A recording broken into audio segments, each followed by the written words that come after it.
Começamos a história e o pau já está atorando, onde uma pá de magos está tentando segurar um ataque de dragões gigantescos no reino de Hyrule. A galera do Conde Kirby que já estava meio acostumada com essa treta, já que dragão por ali era mato e por conta disso, o histórico da família do Conde era de trocação intensa com essas criaturas. Enquanto eles tentam mandar um golpe fatal no bicho ali acertando a testa do meliante, eis que a lei de Murphy prevalece, mostrando que tudo que está ruim sempre pode dar um jeitinho de piorar. Pois nesse momento o chão começa a tremer e passos pesadíssimos são ouvidos à distância, e quando o dono dos passos aparece por ali, meus amigos, deu pra ver nos olhos os magos que a vida dos caras se esvaiu e não passava nem Wi-Fi nos que estavam presentes. E quando nos é apresentado o dono dos passos, a gente entende o porquê. Afinal, um dragão gigantesco surge por ali com mais de 500 metros de comprimento. Esse desgraçado é conhecido como Dragão Preto, e ele só apareceu 2 vezes na história de Riddle, esbagaçando com as cidades que ele atacou, então imagine a sorte desse povo que está por ali. Uma verdadeira loteria reversa. A cena então mudou, e vamos ao Castelo Real, onde uma assistente cola na filha do conde, que se chamava Isabel, e avisa que ela precisa procurar refúgio, pois ali é perigoso pra cacete. Porém, a Isabel simplesmente responde na lata, dizendo que isso é inaceitável, pois seu pai e os cavaleiros estão saindo na mão com os dragões, e como filha dele, seria imperdoável abandonar o povo agora, então ela ficará, ainda que isso custe sua vida. A cena corta para uma menina chamada Mônica, e o quarto dela, meus amigos, é um verdadeiro lixão, com um livro pra todo lado, bagunça, parece até que explode um furacão por ali. A assistente dela chega com um monte de comida e já vai contando as notícias, dizendo que há 3 meses atrás, a fronteira foi atacada por dragões, e o líder deles era o lendário dragão chamado Worgen. Além disso, parece que uma membra dos 7 sábios, que são considerados os 7 maiores magos do reino, foi quem mandou o bichão de vala, e ela é a membra mais nova, que é conhecida como a bruxa silenciosa, e eu nem consigo imaginar quem é a tal da bruxa, pelo comportamento da Mônica. Mas seguimos. Depois do papo, a Mônica dá uma grana pra moça, que agradece, mas diz que é dinheiro demais, o que até levanta algumas suspeitas sobre ela estar lidando até com coisas ilícitas e tal. Nisso a garota pergunta sobre o que ela faz da vida e qual o seu trampo, ao que a Mônica gagueja e manda um sou especialista em cálculos. Ao que a menina pergunta se seria tipo uma doutora em cálculos, e a Mônica diz que é algo do tipo. Nisso, a menina diz que então os outros doutores em cálculos vieram visitar ela, pois eles falaram que queriam ver ela, dizendo que eram seus colegas de trabalho e tal. E bem, a Mônica começa a tremer mais que vara verde ao ouvir isso, e ao ouvir uma voz masculina na porta, a Mônica sente sua alma praticamente desencarnar, e juntando o pouco de força que ela ainda possui dentro de si, ela se vira lentamente e vê um rapaz junto com outra moça, e tudo que ela consegue, nesse momento, é bater a porta na cara do cidadão. O nome do cidadão pelo visto é Louis, mas a nossa bruxinha detentora de atributos zero em interação social apenas manda um lololô enquanto tenta manter a porta fechada. Ao que o rapaz que força a porta pra abrir diz que é pra parar de dar apelidos engraçados pra ele e ficar chamando de lololô. Nisso a bruxinha apenas cede a passagem e Louis apenas agradece a mocinha que ajudou a encontrar a casa da Mônica. Ao que a menina, na mais pura elegância e inocência, diz que não foi nada, indo embora na sequência, e bem, de toda forma, o estrago já estava feito. Agora sozinhos, Louis a chama de Madame Mônica Everett, chamando-a também de Bruxa Silenciosa, uma das integrantes dos 7 sábios. Nisso, ela usa as habilidades para arrumar o quarto inteiro no piscar de olhos, enquanto nos é narrado que pessoas não conseguem utilizar magia sem recitar encantamentos. No entanto, toda regra possui uma exceção, e a exceção a essa regra é justamente a Mônica, que veio configurada de fábrica com magia no máximo, mas a interação social praticamente zero, e a sua fraqueza, por assim dizer, acabou se tornando sua força. Afinal, não é que ela não precise recitar encantamentos, a real é que os encantamentos dela são silenciosos, pois ela simplesmente não consegue falar perto de outras pessoas.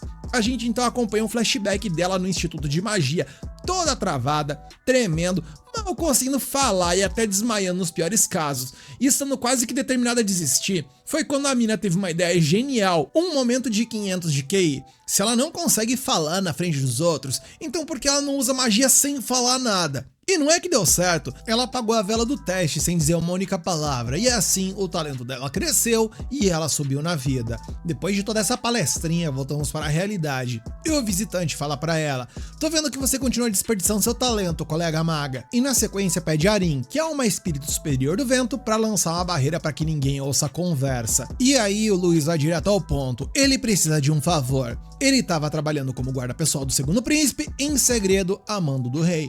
A Mônica questiona: mas você não é da facção do primeiro príncipe?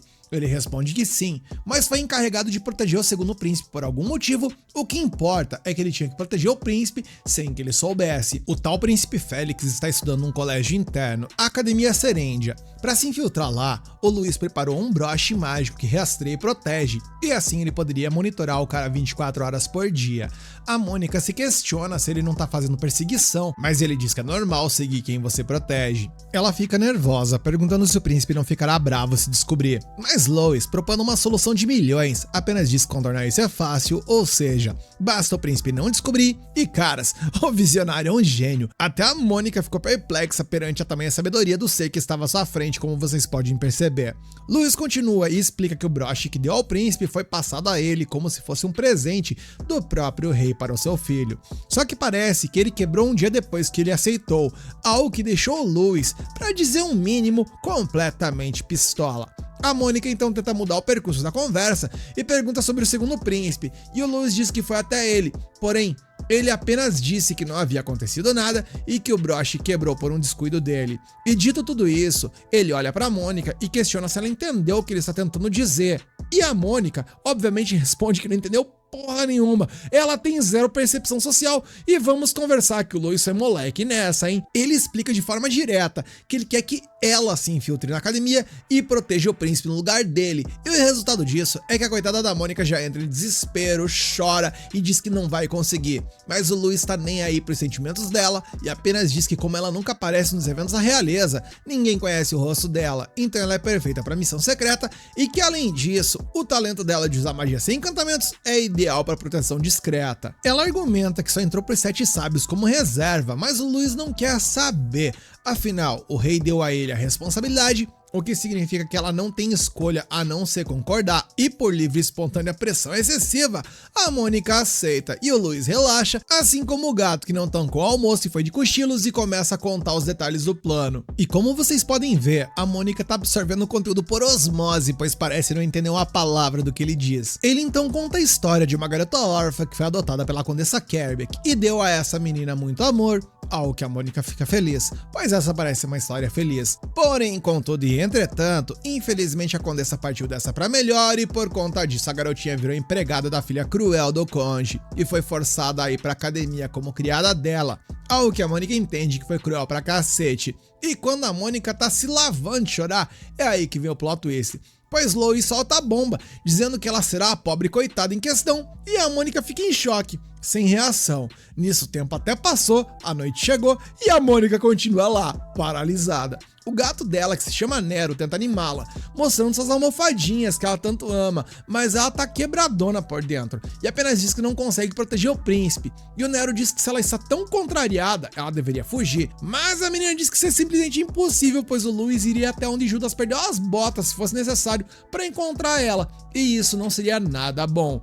O Nero então muda a abordagem, começa a tentar fazer a garota enxergar o lado bom das coisas, mencionando que talvez o príncipe seja descolado e tal, e que talvez isso seja bom pra ela, e pergunta se ela nunca viu o príncipe nas cerimônias. Mas a Mônica por sua vez hesita e diz que nunca nem viu o rei, pois ela sempre fecha os olhos de vergonha, e Nero apenas diz que não saber nem o rosto de alguém que irá proteger é no mínimo perigoso. A cena muda e temos então um delírio da nossa protinha, onde um musical falando de porquinhos começa a rolar, onde basicamente é uma conta de matemática, onde ela precisa acertar as respostas, e tudo isso não passa de uma forma da nossa bruxinha antissocial se acalmar, pois ela está nesse momento voando com o Louis, completamente desesperada pelo futuro tenebroso que está diante de seus olhos. Eles então chegam na casa de Louis, que tenta receber sua esposa, mas ela já vai até a Mônica, e percebendo que a menina tá só o pó da rabiola de tão pálida e desnutrida, resolve dar a ela cuidados especiais, tipo comida e um banho. A cena mudou, e depois de um descanso, temos mais um plot twist, pois vemos que a Mônica está sendo zoada justamente pela Isabela, a filha do conde,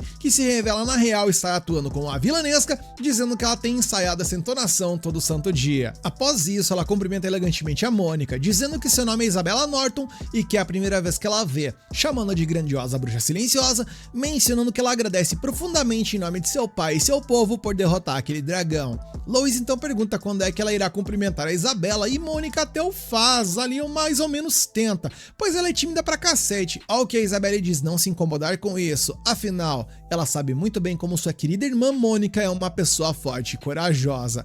Nesse momento voltamos então para o momento da batalha, onde Isabelle agradece a Agatha por trabalhar por sua família todos esses anos e que por conta disso ela está removendo-a de seu cargo, mas Agatha recusa, dizendo que servirá ela para todo sempre. Nisso o moleque chega por ali e menciona sua tia Agatha, que é a bruxa que veio da capital, capotou o Corsa do Dragão Preto e por conta dela não houve nenhuma fatalidade. Porém, nesse exato momento, uma chuva de dragões aparece por ali. Afinal, já que eles perderam seu líder, pelo menos irão causar o máximo possível de confusão na cidade. Porém, só que não, pois a nossa bruxinha não é apenas forte, ela é forte pra cacete. E como resultado, ela acaba com a raça desses desgraçados também. É revelado que a Mônica é a usuária de magia silenciosa. Essa é a grande vantagem dela. Humanos não conseguem controlar mana sem encantamentos, mas essa gênia tornou o impossível possível. E aí, a Mônica simplesmente elimina todos os dragões que estavam atacando a cidade. E esse momento é belíssimo, pois nos é narrado mais uma vez a forma que a nossa protagonista incrível desenvolveu o encantamento silencioso, enquanto ela summona uma espécie de portão no céu, que faz simplesmente chover magia e acabar com todos os dragões alados que estão por ali. Carai, essa protagonista é insanamente legal, algo que eu, a Isabelle e até você, caso não esteja morto por dentro, conseguiu reconhecer. Isabelle menciona que ficou sabendo que ela entrará na Academia Serendia e que para que ninguém suspeite da sua irmã mais velha, ela será o verdadeiro diabo na Terra, de tanto que irá provocar ela e ser maldosa com ela. E isso até é meio controverso, mas enfim, até o nosso mano Nero sabe que isso vai ser uma loucura. A cena muda e vemos agora um sonho da nossa bruxinha Mônica com o seu pai, onde ele dá uma fita métrica e ao receber esse presente, ela sai medindo absolutamente tudo pela casa, toda felizona, e mentaliza que ela carregou aquela fita por muito tempo, até os números dela se apagarem. Afinal, o mundo está cheio de números, assim como os próprios humanos, e que segundo os ensinamentos de seu pai, nossos corpos são feitos com enormes quantidades de números. Após ela mandar ver no Mimir, ela acaba acordando, onde vemos que ela está numa carruagem e se dá conta de que está a caminho da academia para começar a sua missão. A cena então corta e já estamos na academia, onde a Isabel está dando um show de carteirinha, reclamando que não vai dividir o quarto com a Mônica, pois não deveria se misturar com a gentalha, enfim. O cidadão da academia apenas olha para a situação em desespero, achando que erraram ao pensar que a Mônica era parente dela, mas a gente sabe que na real foi a própria Mônica que disse que não conseguiria dividir o quarto com ninguém. Ao que a Isabelle, então no seu papel de vilanesca, diz que iria resolver o problema. E de volta à academia, na frente de todo mundo, ela faz um escândalo, o que faz o funcionário implorar para que ela se acalme, garantindo que vai dar um jeito. A Isabel, com todo o desprezo do mundo, diz que o sótão serve para Mônica, mas como o funcionário fica pensando num lugar vago, ela manda a real. Se não tiver espaço, pode colocar a garota até no estábulo, que ela não vai se importar nem um pouco. E a Mônica, claro, fica chocada com a maldade dela. O funcionário sai correndo para ajeitar tudo e a Isabelle olha pra Mônica e dá aquela piscadinha marota. Agora, a gente muda de cena mais uma vez e vai pro conselho estudantil da Academia de Serendia, onde o tesoureiro, um tal de Aaron, está sendo julgado por meter a mão grande nos registros contábeis. O secretário do conselho, que se chama Elliot, viu que a treta já excedeu mais de 30 vezes. A responsável pela loja, que se chama Bridget, pergunta se a roubalheira incluiu o orçamento geral, e o encarregado de assuntos públicos, que se chama Neil, confirma que o desvio pode chegar a 50 vezes. O presidente do conselho, que é ninguém menos que o nosso príncipe Félix, informa pro Aaron que ele foi indicado pro conselho por recomendação do avô do próprio presidente. Félix diz que teme que depois desse rolo todo, o avô dele perca a confiança no pai do Aaron. O tesoureiro entra em pânico, se perguntando quem vai arcar com os custos, e Félix joga na cara dele que a burrice dele vai manchar a reputação do Conde Style. E aí, meu amigo, o Aaron perde a linha e parte pra cima do Félix, mandando ele calar a boca e o chamando de cachorrinho do Duque. Mas antes que eles se jantem na porrada, o Cyril, outro membro do conselho, intervém, lançando um feitiço que congela o Aaron no lugar e avisa que o desrespeito ao presidente pode ser punível com a morte. Cyril se desculpa com o Félix por se meter, mas o príncipe agradece a proteção e avisa pro Aaron que ele ficará confinado até a ordem de expulsão oficial chegar, deixando o tesoureiro em choque. A gente volta pra Isabelle, que está meio triste porque ia ficar perto da Mônica pra tomar um chazinho e tal, mas a missão não permite. Nisso, elas veem os membros do conselho levando o Aaron preso, enquanto ele grita que não fez nada.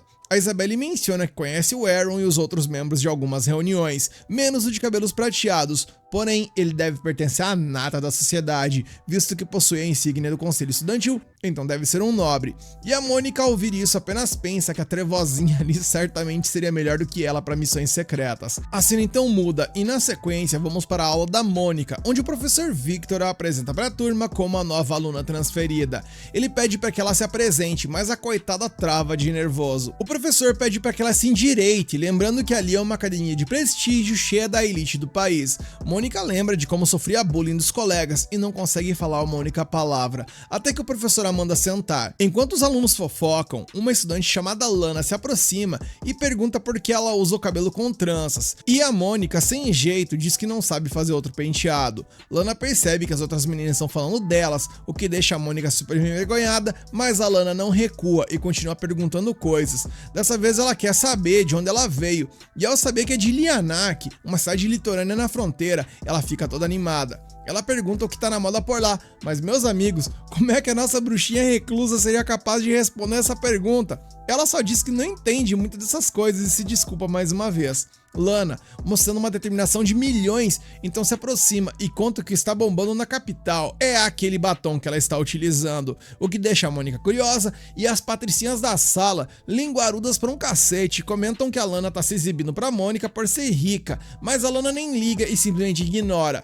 Ela então pega o cabelo da Mônica, desfaz a trança e pede pra ela não se mexer, e a nossa protinha fica em parafuso de ansiedade, mas acaba concordando. Lana então faz um penteado novo nela e diz que é fácil e que ensina pra ela depois.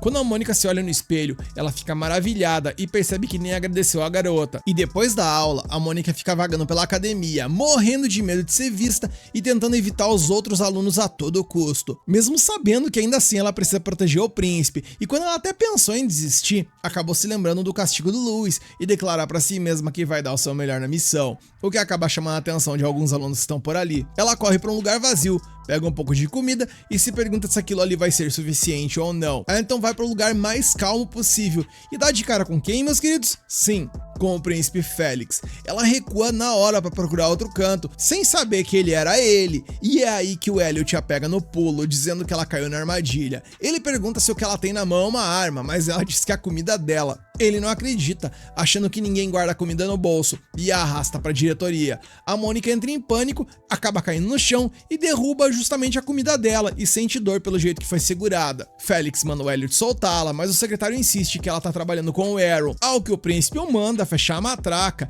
e o Elliot finalmente a solta. Félix se aproxima e diz que ouviu falar de uma aluna transferida e pergunta se é ela. Ela, toda envergonhada, confirma que se chama Mônica. Félix diz pro Elliot que ela não é cúmplice de ninguém e é só um esquilinho que se perdeu. Ele pega a noz do chão, entrega pra ela e pede desculpas. Enquanto a Mônica tenta agradecer, ela percebe um vaso caindo na direção do príncipe e usa sua magia para desviar o objeto, enquanto o príncipe se atira nela para a salvar e Elliot corre para investigar. Félix pergunta se ela está bem, mas a coitada desmaia com tanto contato e sonha que está sendo sequestrada e torturada. Ela então acorda em pânico com a Selma, da comissão de saúde da turma dela, perguntando se está tudo bem. Depois de ser examinada, ela volta pro seu quarto, exausta, e o Nero, o gatinho dela, vem ver como foi o dia dela, e a Mônica só responde que para ser chamado de péssimo, ainda precisaria melhorar um pouco, desabando de chorar de desespero. Nero então a consola, dizendo que ela não precisa desanimar e pode tentar de novo e tal, sugerindo até que ela use magia para pregar algumas peças nos outros. Mas a Mônica diz que usar magia de manipulação mental para essas coisas pode causar perda de memória ou delírios, e o Nero fica com medo e a incentiva a superar isso, e ela lamenta não ter conseguido nem agradecer as pessoas que foram gentis com ela direito, mas o gato diz que vai cuidar disso pessoalmente. A Mônica fica surpresa e é aí que o Nero se transforma num humano e pergunta o que ela achou. A nossa bruxinha quase tem um troço gritando de medo e implorando para que ele volte a ser gato. E ele, na brincadeira, apenas pede para ela dizer obrigado. Porém, Nero para com a zoeira ao perceber que tem uma pessoa suspeita do lado de fora. A Mônica olha e vê que tem um estranho rondando por ali. Nero suspeita que o alvo é o príncipe e sugere que eles o sigam, mas a Mônica, utilizando sua magia, mencionou que já viu aquele cara antes. A cena mudou e temos um flashback dela lembrando de seu pai, onde ela perguntava para ele se após ele terminar o cálculo que estava realizando, a pesquisa também terminaria. E ele respondeu que não, aquilo era só o primeiro passo e que ao final essa pesquisa também poderia se mostrar inútil. E inclusive talvez ele nem a termine até o final de sua vida, algo que ela não entendeu muito bem. Afinal, ele se esforçava tanto. Voltando para o presente, ela está arrumando o cabelo e questionando ao Nero sobre o que seria algo útil para ele. E ele responde filosofia, se achando o gato com um QI de 500 e tals, só por conhecer essa palavra, pedindo para ela o elogiar, e ela entrando na dança acabou elogiando. O gato então cai na real e diz que isso é útil. No caso, os elogios dela, segundo ele, são úteis, pois eles o deixam feliz e quentinho por dentro. Eita, momento overdose de fofura. Ele continua e diz que na real também não tem importância se divertir com algo supostamente inútil. A vida também é formada por inúmeras inutilidades e a Mônica só pensa que já está sendo um esforço descomunal apenas para se manter viva. Se divertir com algo potencialmente inútil já está em outro nível. Porém, esse momento desbloqueia a continuação do raciocínio de seu pai, onde ele diz que quanto mais difícil for um desafio, mais divertido ele será, e ela percebe que precisa se desafiar. No dia seguinte, ela vai para a aula e tenta falar com a Lana. A amiga fica surpresa com o visual da Mônica, que tentou copiar o penteado do dia anterior, mas falhou miseravelmente. Ela entrega uma fita pra Lana como agradecimento, mas a amiga diz que não precisa. Mônica então pede pra Lana ensinar o penteado de novo, só que a forma como ela está se comunicando é tão catastrófica que chega a ser hilária, e isso faz com que a Lana caia na gargalhada e a manda sentar. E enquanto ensina, Lana conta que o pente é feito à mão por um artesão e decorado com pedras preciosas. De repente ela para, dizendo que suas histórias são chatas e que por isso ela fala tanto. Mônica fica nervosa de novo, dizendo que as histórias dela também devem ser chatas, já que só falam de números, algo que faz Lana rir e, por consequência, as duas acabam rindo juntas. A Mônica se olha no espelho e fica encantada com seu visual. A posição da trança, o ângulo, a quantidade de cabelo, tudo fazia diferença, mas a Lana diz que essas coisas não se medem com números, mas se medem com sentimentos, algo que provavelmente a nossa protinha não entenda muito bem. Ela então manda a Mônica desfazer e tentar de novo, e a nossa prota fica com dó de estragar o penteado, mas a Lana fica brava, dizendo que ela nunca vai aprender se não fizer sozinha. É nesse momento que o Elliot entra na sala, surpreendendo todo mundo, menos a Mônica, que se esconde na hora. Ele a encontra e diz que ela sempre se parece com um esquilinho assustado, e ela toda vermelha diz que ela é uma humana, e ele manda ela ficar quieta e segui-lo. Eles vão para a sala do conselho, onde o Félix se desculpa por chamá-la de repente e se apresenta como o presidente. Mônica fica surpresa ao pensar que a pessoa que ela conheceu ontem era justamente o príncipe, e mesmo estando nervosa pra caramba, ela o agradece e o príncipe se questiona se fez algo para ser agradecido, ao que ela responde que é pelas nozes e pela sala da enfermaria, e ele apenas pede para que ela não se preocupe com essas coisas. Ela então pergunta por que ele fugiu do dormitório na noite anterior, o que deixa o Elliot pistola, pois é a primeira vez que ele ouve falar disso. O príncipe dá uma desentendida e pergunta sobre o que ela está falando, mas ela, mesmo nervosa, explica que viu da janela do quarto dela.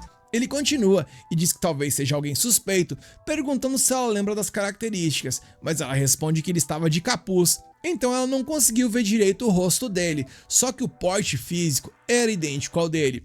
Félix argumenta que muita gente tem o porte dele, mas aí, meu amigo, a coisa ficou feia pra ele, pois a nossa bruxinha matemática apresenta provas e evidências de que era ele mesmo através das proporções geométricas dele, e após apresentar uma verdadeira tese de doutorado sobre a proporção áurea, ela sente que simplesmente se excedeu e pisou na bola, e o Elliot pergunta se essa palestrinha prova o que a esquilinha disse, e o Félix apenas confirma, informando que não houve nenhum progresso, e o Elliot apenas resmunga, dizendo que se o Cyril descobrir sobre isso, irá desmaiar. Félix diz que estava certo sobre a Mônica ser só uma esquilinha que não faria mal a uma mosca, afinal, se ela fosse uma assassina, não teria hesitado em atacá-lo quando estavam sozinhos. Elliot então pergunta sobre o vaso de flores que caiu neles, e Mônica acha que aquilo ali foi um acidente, mas Félix explica que tudo começou com a fraude do tesoureiro.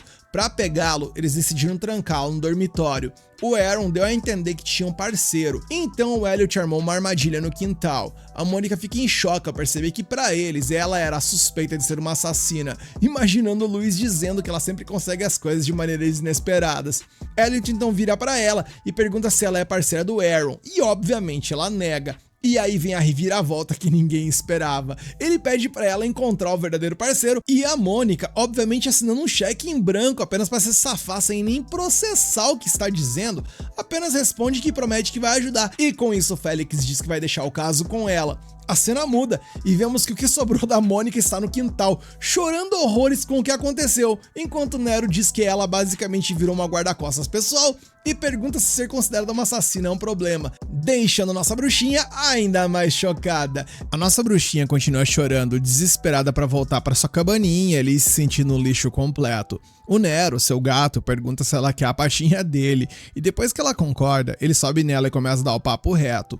Ela precisa encontrar a pessoa que tá mirando no príncipe. Com isso, ela vai até o local onde o vaso caiu e conta pro Nero que foi ela quem salvou o príncipe usando a magia do vento e que o vaso foi jogado de cima. A cena então muda e agora a nossa prota está dentro da escola e enquanto sobe as escadas, encontra um grupo de garotas fazendo bullying com a menina chamada Selma por causa do amor intenso que ela sente por Aaron, o tesoureiro que vai sair da escola por, entre aspas, doença. Sim, foi exatamente essa desculpa que deram para que ele saísse da academia sem ele de vala. Mônica, vendo essa cena toda, trava, até que a Lana, sua nova amiga, chega por trás e a incentiva a subir com ela. E a Lana, toda educada, pede licença, enquanto uma das valentonas, que se chama Caroline, olha pra elas e solta um ora, se não é a Lana, da família de novos ricos do barão, mencionando que ela precisa melhorar os modos, mas a nossa amiga não deixa barato e retruca que bloquear a escada pra fofocar é que é falta de educação. Ela pede pra Caroline dar uma licencinha, mencionando que até uma vaca que fugiu se mexe quando o dono puxa as cordas. Rapaz, essa frase deixou a Caroline pistola, que por conta da irritação foi pra cima da Lana. Porém, essa interação nada amigável acabou não ironicamente atingindo a nossa protagonista, que descendo a escada abaixo apenas se preocupa em uma fração de segundos com o fato de que ela não pode usar suas magias por ali, porque ela iria chamar muita atenção. E tentando achar uma solução, o melhor que ela consegue foi deixar a escada plana para que ela possa deslizar sem se esbagaçar por completo, e assim o fez. Porém, durante o seu deslize, ela acabou colidindo com Cyril e apenas pede desculpas por isso. Cyril pergunta se ela se machucou, mas ela só se desculpa de novo por tê-lo incomodado. Ele estende a mão para checar e nota que ela teve apenas um leve vermelhidão ali na testa. E a Mônica fica surpresa que ele não está bravo e sente uma mana fria saindo dos dedos dele. Lana se aproxima e o Cyril pergunta sobre a confusão. Caroline e suas amigas chegam, mentindo na cara dura, dizendo que foi a Lana quem empurrou a Mônica. E Lana, fudida da cara, insiste que foi a Caroline. Mas a mentirosa continua dizendo que os novos ricos são audaciosos demais. Mônica então olha pro Cyril e pensa: quando uma pessoa rica e de status declara que alguém é mau, isso se torna realidade. Se lembrando de um incidente antigo e decide defender a Lana, dizendo que ela mesma tropeçou por descuido e sai correndo deixando a Lana chocada. Depois, ela vai até a sala de onde o vaso foi jogado e encontra uma garota tocando piano. Ela pede licença para olhar a varanda e vê 3 plantas e um vaso vazio. Ela sobe no vaso para olhar para baixo e confirma que foi dali que o ataque aconteceu. E enquanto se apoia, ela percebe que suas mãos ficaram sujas. Nesse momento, a outra garota termina de tocar e diz que precisa fechar a sala. E Mônica pergunta se ela tem a chave, mas a garota explica que para reservar o lugar é preciso preencher um formulário e entregar na sala dos funcionários, e essa informação certamente tem valor. Nisso a cena muda e vemos o príncipe Félix, que pergunta a Elliot se a Mônica o agrada, mas ele responde de forma nada gentil, mencionando que não, pois dá pra ver como ela não faz parte da nobreza. Porém, graças a ela, pelo menos eles conseguem se manter sem chamar atenção para suas próprias ações. Félix, ouvindo tudo isso, apenas diz que ele apenas prefere que o Duque Clockford não interfira, mesmo que ele seja chamado de cão do Duque, mencionando também que o que realmente importa é que seria um grande problema se pensassem que ele é incapaz de resolver um caso desse nível. Nesse momento, a Mônica chega e o Félix a recebe perguntando se ela já fez algum progresso, e ela, então, diz que já sabe quem é o culpado, e quando eu estava apenas indo, pensando que ela estava apenas indo com a informação, nossa geniazinha já estava voltando com a resolução, mas vamos lá. A cena corta para Selma, sendo intimidada de novo, e Elliot chega na sala e pede para ela o acompanhar. No escritório do Félix, ele a confronta sobre os 2 incidentes, a placa que caiu e o vaso de flores, informando que a Mônica disse que ela foi a responsável por ambos, e isso deixou nossa Mônica em maus lençóis. A nossa bruxinha então começa a explicar sua dedução, mencionando que o vaso foi jogado de uma varanda à ala leste e que todas as varandas ali têm flores. Ela começa a usar matemática de novo, mas fica envergonhada quando o Félix pede para que ela pule essa parte. Então, encurtando a conversa, ela menciona que o ataque veio do quarto andar e que ela tinha voltado da sala de música na mesma hora, mas Selma se defende dizendo que só foi regar as plantas. Mônica então aperta o cerco, explicando que não há muita diferença de altura entre elas e que o parapeito da varanda é alto demais para alguém cair por acidente. Além disso, havia também um vaso virado e ela pergunta para Selma se ela acha que a pessoa subiu nele, e a menina, nervosa, diz que ele simplesmente estava lá. E aí vem o checkmate. Mônica nota que a Selma está usando luvas hoje, mas quando a conheceu na enfermaria, reparou na maciez e brancura de seus dedos, e o motivo de não usar luvas naquele dia foi para não sujá-las ao mover o vaso, e para finalizar, ela diz que encontrou um par de luvas sujas no lixo, bordadas com iniciais do nome dela, e bem, após a nossa prota incorporar o próprio Sherlock Holmes com todas essas descobertas, a Selma ficou sem saída e admitiu que foi ela. E como já não havia mais nada a ser ocultado, ela confessa tudo: o vaso, a placa e a fraude no orçamento do conselho. Além disso, ela enganou o Aaron e implora para que tenham compaixão e não tirem dela, pois ela não tem mais nada. Selma sai com o Elliot e a Mônica pergunta ao Félix o que vai acontecer com ela, e ele apenas responde que ela cometeu traição real e que toda a família dela será executada, o que deixa a Mônica super preocupada. No entanto, Félix tinha outra solução: ela seria retirada da escola alegando doença. De repente, a Mônica olha para os papéis da contabilidade e seus olhos brilham por ver tantos números. Porém, com suas habilidades sobre-humanas para cálculos, ela começa a explicar que tem coisas ali que não estão batendo. Ele, surpreso, pergunta se ela sabe ler registros contábeis e ela confirma que sim, dizendo que é uma consistência formada ali para que os números combinassem e que isso não era bonito. Ele então resolve testar a sorte e a convida para ajudá-la a corrigir os registros, e ela se sente nas nuvens com a proposta. Afinal, poderia finalmente entrar em contato com seus amados números. E bem, com a aceitação dela, ele então a nomeia como a nova tesoureira do conselho estudantil, e ela apenas cai dura com o quão longe essa situação escalonou. A cena mudou e ela acorda no seu quarto em choque. O Nero tenta animá-la, mas ela só consegue dizer que virou a tesoureira. O gato acha que isso vai facilitar a missão dela de proteger o príncipe, mas ela se joga na cama e continua a chorar. E enquanto isso, temos um flashback do momento em questão. Enquanto estavam no escritório do Félix, o príncipe contou pro Elliot que enquanto ele esteve fora, a esquilinho ali revisou os últimos 5 anos de contabilidade em apenas 2 horas. Quando o Félix pediu a opinião dela, ela, mesmo hesitante, soltou o verbo, pois ficou chocada com a negligência notável na gestão de tanto dinheiro, e o Cyril, que também estava lá, ficou pistola e a chamou de degenerada com o jeito que ela falou com o príncipe, o que deixou a Mônica morrendo de medo. E de volta ao presente, ela se disse que quer voltar para sua cabaninha nas montanhas o mais rápido possível. A cena mudou mais uma vez, e agora vemos o Cyril, furioso com a decisão do Félix, mas ao revisar as correções que a Mônica fez, ele fica completamente atônito com a genialidade dela. Só que a forma como ela escreve o fez pensar em algo, e isso deixa tão abalado que ele simplesmente decide largar tudo e ir pra casa. No dia seguinte, na casa da Isabelle, ela grita com a Mônica e quebra xícaras para manter o papel de dama malvada, atraindo a atenção das outras garotas. E depois do showzinho, ela parabeniza a Mônica pelo novo cargo e pergunta se ela mudou o penteado. Mônica conta que uma garota da turma fez e Isabelle adora e pede que sua empregada faça igual, mas a empregada diz que damas malvadas não usam o mesmo penteado da garota que elas maltratam.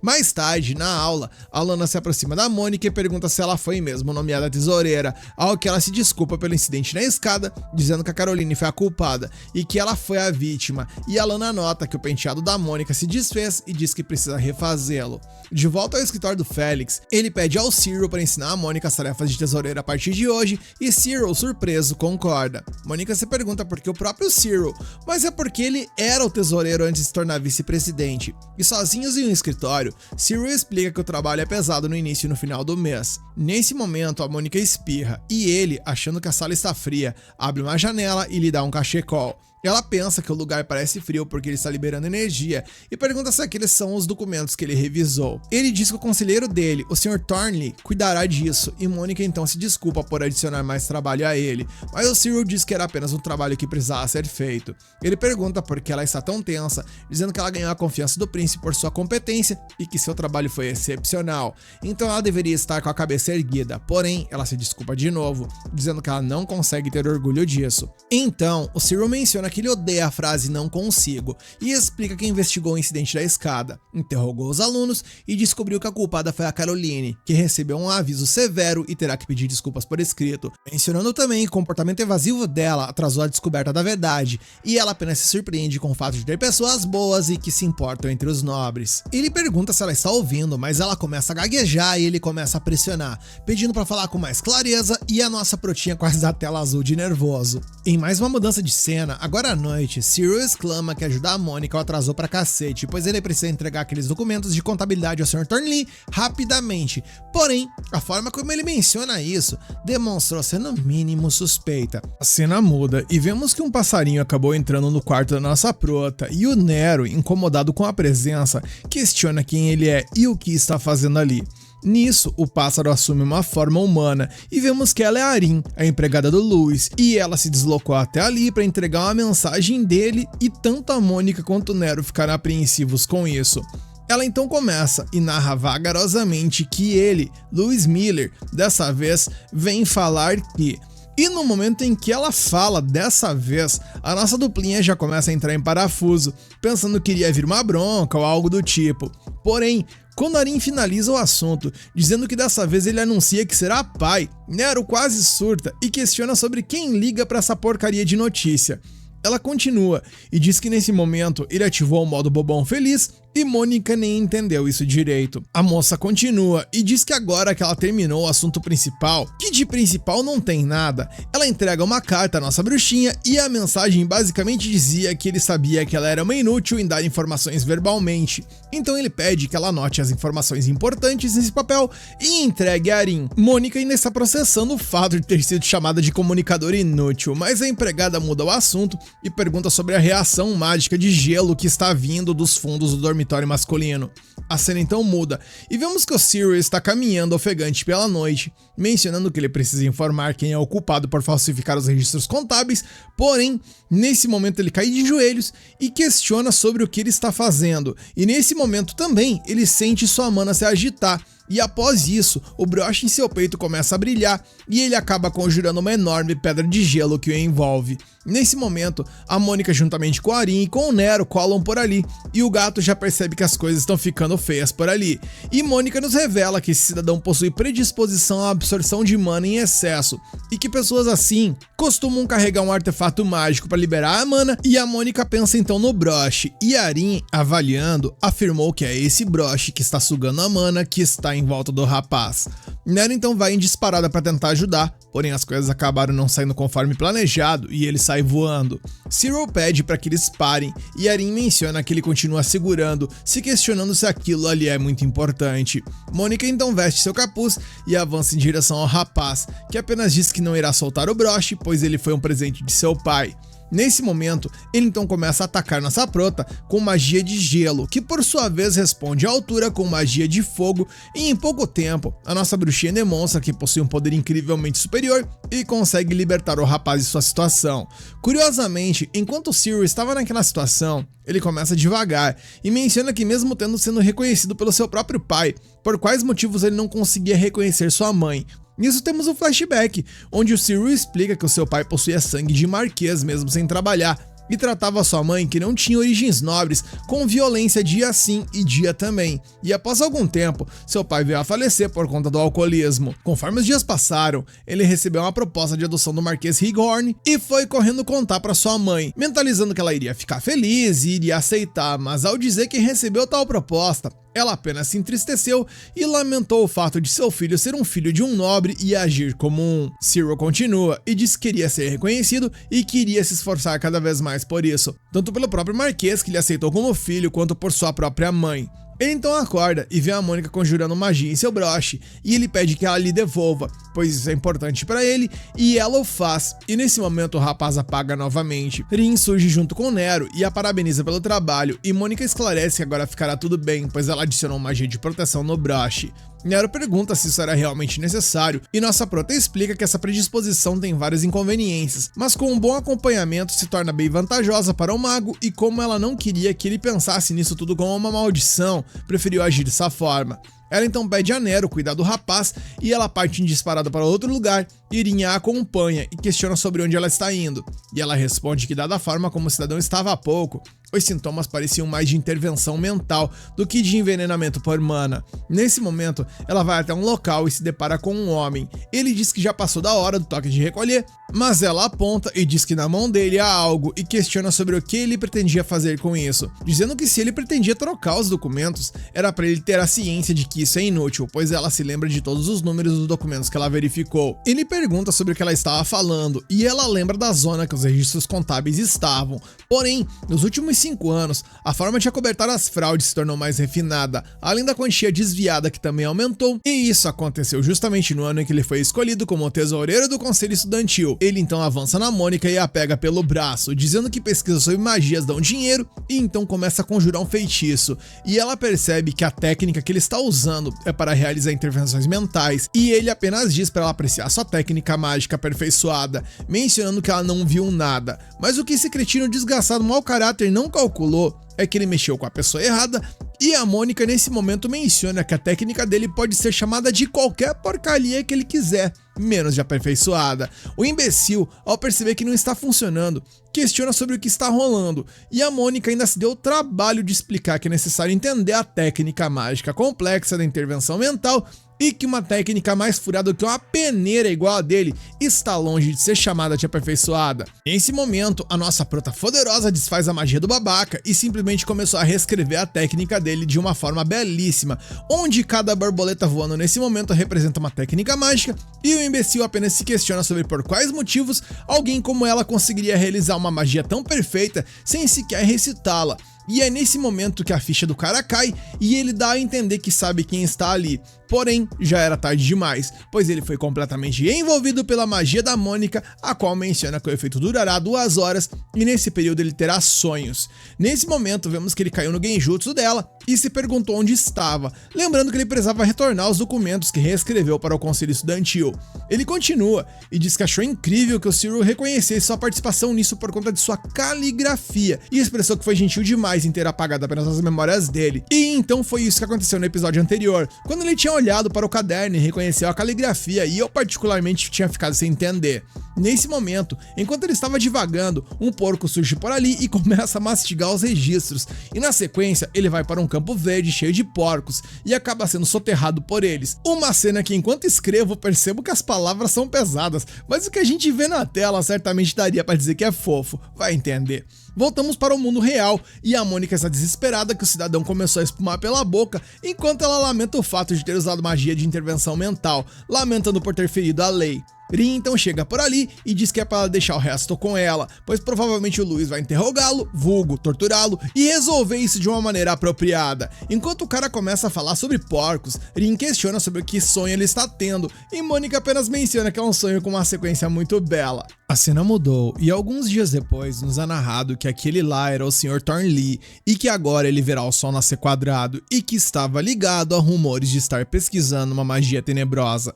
Lana percebe o cabelo da Mônica e diz que o penteado dela está se desfazendo e nossa bruxinha diz que é difícil fazer direito. Enquanto ela tenta arrumar o cabelo, a Lana continua e diz que sobre as fofocas, dizem que quem capturou Thornley foi um membro dos 7 sábios e a Mônica quase surta, mas quando ela menciona que dizem que é o Lois, ela se alivia por ter um álibi. Lana continua falando sobre os 7 sábios, mencionando os títulos de cada um deles, como Lois sendo o bruxo das barreiras, por exemplo, e conforme ela vai falando, Mônica aponta que ela conseguiu terminar o penteado usando todo o seu esforço na proporção e ângulo, e a Lana diz que ficou ótimo. A cena mudou e vamos para o príncipe Félix, que tem uma lagartixa falante ali na sua sala. Ele menciona que Cyril aparentemente se recuperou bem e o lagartixa Sam ali informou que pensarão que ele sofreu um envenenamento por mana. Porém, alguém o trouxe até os fundos do dormitório masculino e o príncipe se questiona sobre quem poderia ter sido essa pessoa. E nós sabemos que é o Nero, em forma humana. De repente, o lagartixa Sam ali assume uma forma humana e vemos que ele é um espírito superior da água que se chama Wildiano, que menciona que ultimamente muitas coisas questionáveis estão acontecendo da mesma mesma forma que pessoas desconhecidas surgem também. O príncipe questiona se ele está falando da Mônica e se está curioso em saber os motivos de tê-la designado à função de tesoureira, mesmo sabendo que ela não é uma pessoa comum. E Félix então responde, questionando que ele viu como ela não mordeu a isca que ele preparou. E o Lagartixa Sam ali diz que de fato, ela não chegou nem perto da chave do estoque dos documentos e também em materiais de valor do Conselho Estudantil. Félix então se questiona se ela seria a vigilante que o Clockford tem enviado para ele, ou talvez até a guarda que o rei enviou, ou quem sabe até a assassina que está atrás dele. Nisso ele diz de forma direta ao Eldiano que a vida dele durará até que o próximo sucessor do trono seja decidido. Então, já que as coisas chegaram a esse ponto, ele só quer se divertir um pouco e o Lagartixa Sam assente. Em mais uma mudança de cena, vemos que a Mônica está mandando ver na papelada, enquanto dá uma bocejada com vontade de mimir, e ela percebe que só está sentindo tanto sono, pois usou muita magia naquela hora e que também está sem açúcar o suficiente. Ela então dá aquela apagada rápida, no momento em que Cyril chega por ali e a flagra tirando o ronco. Ele então vai até ela, tira a caneta de sua mão, enquanto percebe que as mãos dela são tão pequenas que parecem até as mãos de quem o salvou. Nesse momento Félix cola por ali e menciona que pelo visto Cyril já tá bonzão e tal, e o rapaz quebrado de vergonha diz que não é o que parece, que ele achou extremamente rude a menina dormir na sagrada sala do Conselho Estudantil. E Mônica, ao acordar, apenas diz que ele não está mais gelado e que agora ela está aliviada por isso. Félix então alimenta a esquilinha ali com algumas bolachas, e Cyril olha para aquilo e nem entende como essa situação chegou onde chegou. Enquanto vemos que em seus sonhos, a Mônica sonha que precisa escrever o relatório logo, senão o Louis vai arrancar seu couro. Voltamos ao presente, e a Mônica, quase entregando os tacos,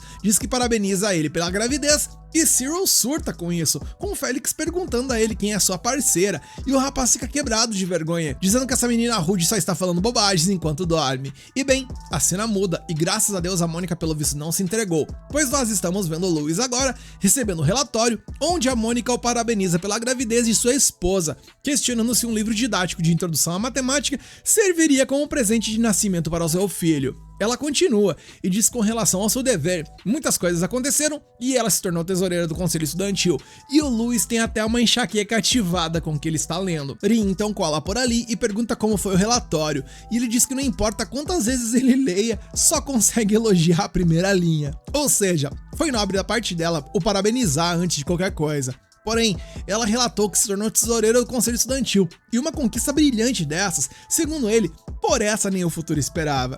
Rin questiona por quais motivos ele colocou justo a Bruxa do Silêncio como guarda do príncipe, ao que ele responde com outra pergunta, questionando qual a opinião dela quanto a isso. Rin então diz que o artefato com barreira de proteção que ele passou noites fazendo foi quebrado rapidamente, quando o enviou ao segundo príncipe, e o Louis, com muito ódio no coração, resolveu descontar sua frustração na pobre Mônica, e ele, vendo que foi chamado de desgraçado sem ter sido chamado diretamente de desgraçado, pergunta quem ela pensa que ele é. Rin, se curvando com respeito, diz que ouviu de várias fontes que ele tem uma personalidade moralmente falida e que gosta de implicar com os mais fracos, ou seja, foi chamado de valentão prevalecido sem ser chamado de valentão prevalecido, ao que ele responde apenas que todos os interpretam da maneira errada. Rin então se questiona sobre essa afirmação, ao que ele diz que não parece óbvio que implicar com pessoas fortes é bem mais divertido do que implicar com pessoas fracas. Rin apenas permanece em silêncio, olhando com cara de quem não está entendendo nada, e então se recompõe, dizendo que quando ela vê ele implicando com a bruxinha, parece estar se divertindo para implicar com alguém fraco. E o Louis questiona de onde foi que ela tirou que a Mônica é fraca, e Rin responde que a Mônica disse que ela estava só na lista de espera dos 7 sábios, e Louis respondeu que isso só ocorreu devido ao nervosismo extremo dela na entrevista, porque a coitada quase infartou ao ter que interagir com gente grande e tal ali. Porém, ele questiona se isso é o que aconteceu de fato, e Louis continua e diz que ele tem orgulho de dizer que se considera um gênio, e dito isso, ele proclama com todas as letras: aquela coisa que vocês chamam de Mônica é na verdade um monstro. Rin, direta e reta, questiona se ele acha que ela é mais forte do que ele, e ele apenas respondeu quem sabe, meio que deixando essa resposta em aberto. Ele continua e diz que o que ele entendeu da verdadeira intenção do rei é monitorar o segundo príncipe em segredo, pois o Félix é excepcional e demonstrou isso conquistando a confiança de nobres, tanto de dentro quanto de fora do reino. e que ele possui o maior poder político dentro do reino. Caceta, não imaginava um negócio desse, hein? Visto que até o próprio Duke Clockford dá suporte total a ele. Porém, o problema é que eles não sabem qual é a verdadeira natureza desse cara, visto que ele é um grande e um enganador. Ou seja, atacá-lo de frente não iria deter seus planos. Rin apenas olha para ele atentamente e Louis diz apenas que ele avisou que ele gosta de implicar com os fortes, e a empregada conclui que ele quer implicar tanto com a Mônica quanto com o Félix, e ele apenas não responde, e ela, bem, apenas descompreendeu, dizendo que os valores do Mano Louis foram atualizados para alguém de personalidade moralmente falida que gosta de implicar com os fortes. A cena muda e vemos que o Elliot está lidando com a papelada e lamentando o que será uma pancada lidar com o estrago que o Thornley deixou para trás. E Cyril complementa que com o ex-tesoureiro Aaron pego por desviar fundos, somando-se a tudo isso, a confiança do conselho se abalou pra cacete perante os alunos. Em outras palavras, eles precisaram tomar ainda mais cuidado a partir de agora. Félix menciona que o Cyril não passará frio, pois está coberto de razão, e dito isso, ele pede a Mônica que ela dê os cumprimentos a todos os líderes de clube que estão por aí. Cacete, o cara vai pedir isso justo pra esquilinha introvertida, aí é de lascar. Ela já estava quase tendo um AVC de nervoso por ter que interagir com tanta gente, mas nesse momento o Cyril cola por ali e diz que irá junto com ela, e todo mundo se surpreende, visto que ele nunca estende a mão para ninguém, mas ele responde que por todo o trabalho que a Mônica desempenhou nos últimos dias, apenas julgou que a Valônia ia apresentá-la como uma nova tesoureira. Ao olhar para ela, ele questiona se ela não irá dizer que isso também é impossível, mas ela, travando a língua e quase morrendo por dentro, diz que irá se esforçar. Eis então que agora estamos na cidade e vemos tanto a nossa bruxinha quanto o nosso mano Nero em sua forma humana, onde um dragão apareceu por ali. Nero está absolutamente putaço com a situação, pois tudo que ele queria era sombra, água fresca e comer coisas gostosas, mas infelizmente deu ruim e pelo visto eles terão que lidar com isso. E conforme a cena prossegue, vemos que um carinha está na trocação com o dragão, utilizando um feitiço ali chamado Dax Raval Lava-Ra. Mer Raval foi Dontes. E enquanto ele conjura uma bola de fogo para atacar o dragão, eu estou aqui me sentindo um mago ao pronunciar essas palavras, e tomara que elas conjurem um recap perfeito. E quem tá assistindo e gosta de mim, escreve nos comentários Mob Feiticeiro ou Snake Feiticeiro e eu vou dar um coraçãozinho no teu comentário. Seguindo, vemos que o dragão se recuperou de boaça do feitiço e resolveu revidar, enquanto o mago lamenta o fato de não estar conseguindo atingir entre os olhos. A cena muda o ponto de vista para o nosso Miau humano e para a Bot, a bruxa, onde o gato questiona os motivos dele não atacar pelo céu. E a nossa protinha responde que o que pega é que manter duas magias ao mesmo tempo é um trampo lascado de realizar, e o Miante então responde surpreso, apontando o fato de que ela faz isso com tanta naturalidade, então ele achou que era algo facilmente tancável.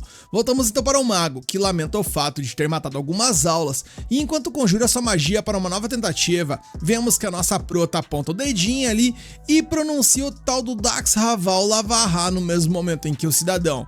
E qual o motivo para isso, gente? Simples, ela não quer chamar atenção, então ela vai usar o disparo do cidadão para se ocultar, visto que ele certamente irá errar e ela certamente acertará. E o final será certo, o mago comum irá levar os louros à vitória enquanto ela resolve o problema para ficar de boa, e não deu outra. Enquanto os cavaleiros colam no mago para dizer que ele é um homem, uma máquina, uma besta enjaulada, nosso mano Nero apenas parabeniza sua mestra e menciona que agora tá liberado a almoçar, então é hora deles irem aproveitar. Enquanto eles pensam em onde irão comer, Nero diz que os humanos são fortes, ao que a nossa Mônica diz que ela não é nada forte, e eu conto ou vocês contam, gente?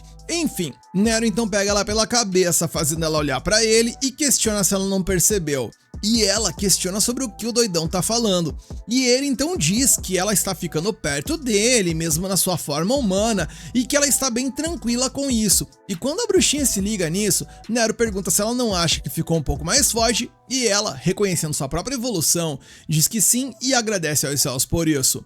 Mudamos de cena e vamos para a academia, onde uma mulher está fritando os neurônios ao olhar para uma papelada ali, lamentando o fato do cidadão de óculos ter ido ver o sol nascer quadrado e o foguete ter estourado no seu colo, porque ela ficou a responsável por todo o trampo dele.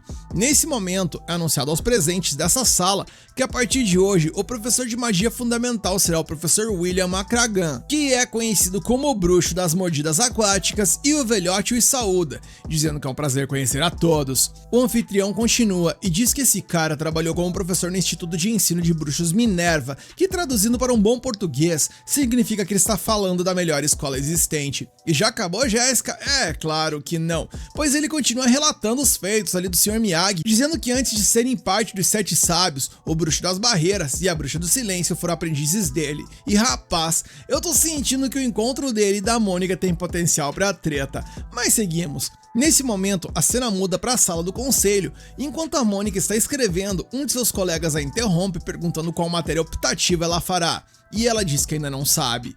Elliot se intromete e diz que a arte é um refinamento quando se trata dos nobres, questionando se ela tem experiência com instrumentos musicais, ao que a Mônica diz que isso está além do impossível, ao que ele suspira, dando a ela uma segunda chance ao mencionar que pinturas também fazem parte das artes e que poderia dar boa, mas deixando isso de lado, ele menciona que alguém nessa sala que também é um zero à esquerda no que se diz respeito às artes, e ele está se referindo ao Cyril, que responde de bate-pronto que vai pegar a matéria de magia prática avançada, afinal, magia também é um refinamento para os nobres. E enquanto as duas filosofias colidem de sair faísca, o Félix responde por ali, dizendo que gostaria de ouvir o Cyril cantar, e o Senhor Gelado fica mais gelado ainda ao perceber que foi flagrado fazendo isso, questionando onde o príncipe o ouviu fazendo isso, ao que o Félix apenas diz que às vezes ele canta sozinho na sala dos arquivos e diz que achou que ele canta muito bem, pedindo então para ouvir sua cantoria da próxima vez com mais atenção, mas isso deixou o Cyril muito nervoso, e ele, para escapar da situação, diz apenas que irá pegar alguns documentos e sai vazado. Félix então direciona a pergunta a Elliot, questionando se ele tocava violino, dizendo que ele adoraria ver ele e o Cyril em um dueto, ao que o rapaz suspira e quase pede por favor para ser poupado disso. Então o Félix vai até a Mônica e pergunta a opinião dela sobre as matérias eletivas serem de magia, pois ele acha que é meio parecido com matemática e tal, e a Mônica não consegue responder, mas ela se lembra do Louis dizendo que se ela não souber o que dizer, é pra falar que vai pensar, e antes que ela possa responder, o Félix segue e pergunta se ela quer que ele mostre a aula que terá amanhã, ao que a Protinha responde que irá pensar positivamente nisso, e o Félix, pulando a parte do vou pensar e já indo direto pro vou, apenas diz que a pega na aula amanhã, o que deixa a Mônica totalmente em choque. E bem, vamos para o dia seguinte, o Félix já está ao lado da Mônica, explicando que essa academia é especial em relação à magia. Ela pergunta se ele pratica, mas ele não tem talento nenhum para isso. O Neo e o seu novo amigo veem o príncipe Félix no corredor. O amigo do Neo fica surpreso e se apresenta como Glenn. O príncipe também se apresenta e eles apertam as mãos. A Mônica também se apresenta e o Glenn a cumprimenta com um aperto de mão tão forte que quase mata a nossa introvertida no processo. Ele então oferece castanhas assadas para o Félix e para a Mônica como um símbolo de amizade, e o Neo fica irritado com a atitude dele, pedindo para ele mostrar um pouco de respeito. O Félix então diz que ouviu falar de um dragão de terra que apareceu em Creame e que um mago de passagem o derrotou, e pergunta se ele estava envolvido, mas o Glenn, todo humildão ali, diz que não, o que surpreende a Mônica, porque eu não sei se vocês lembraram, mas foi esse doidão aí que enfrentou aquele monstro. Então o Glenn pergunta a Mônica qual matéria eletiva ela está cursando, e como por essa o futuro já esperava, ela obviamente não consegue responder. E o Félix diz que a trouxe para ver a aula de magia básica, local onde o Glenn e Neo também estavam indo. Eles vão para a sala de magia básica, e a Mônica pensa que ninguém a reconheceria por ali, mas meus amigos, o futuro é simplesmente implacável com as pessoas quando elas não querem ser surpreendidas, e a Mônica sente isso na carne mais uma vez ao abrir a porta e dar de cara justamente com o professor William, pois esse cara está ligado ao passado dela, inclusive no momento em que ela apagou aquela vela sem nenhum encantamento.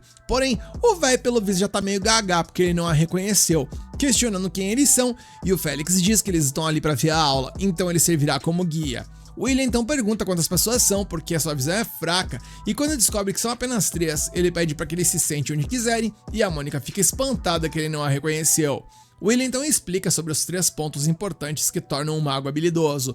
O primeiro é o volume de energia mágica, algo que ele menciona como óbvio. Afinal, não há maneira de utilizar a magia sem mana, explicando que um volume normal é cerca de 50, e se passar de 100 é até razoável, e se passar de 150 você pode virar até um membro de 7 sábios, e a Mônica tá congelando ao ouvir ele relatar todas essas coisas, dizendo que essa parada tá castigando o coraçãozinho dela. O professor continua para o segundo ponto, assunto e diz que muitos jovens que são habilidosos na matemática são excepcionais na compreensão da fórmula mágica, mencionando que houve uma menina entre os seus alunos que se destacou nisso de tal forma que ela acabou conseguindo utilizar a magia sem precisar recitá-la. E é óbvio que ele tá falando da nossa Mônica, e ela quer se enterrar nesse momento de tanto nervosismo. Por último, ele cita a manipulação da energia mágica, pois se a pessoa tiver senso para isso, mesmo que sua compreensão de fórmula mágica seja baixa, essa pessoa conseguirá utilizar a magia mesmo assim. Só que o problema aqui é que o aperfeiçoamento das magias é baixo. Nesse momento, o professor mostra para eles um instrumento de medição de mana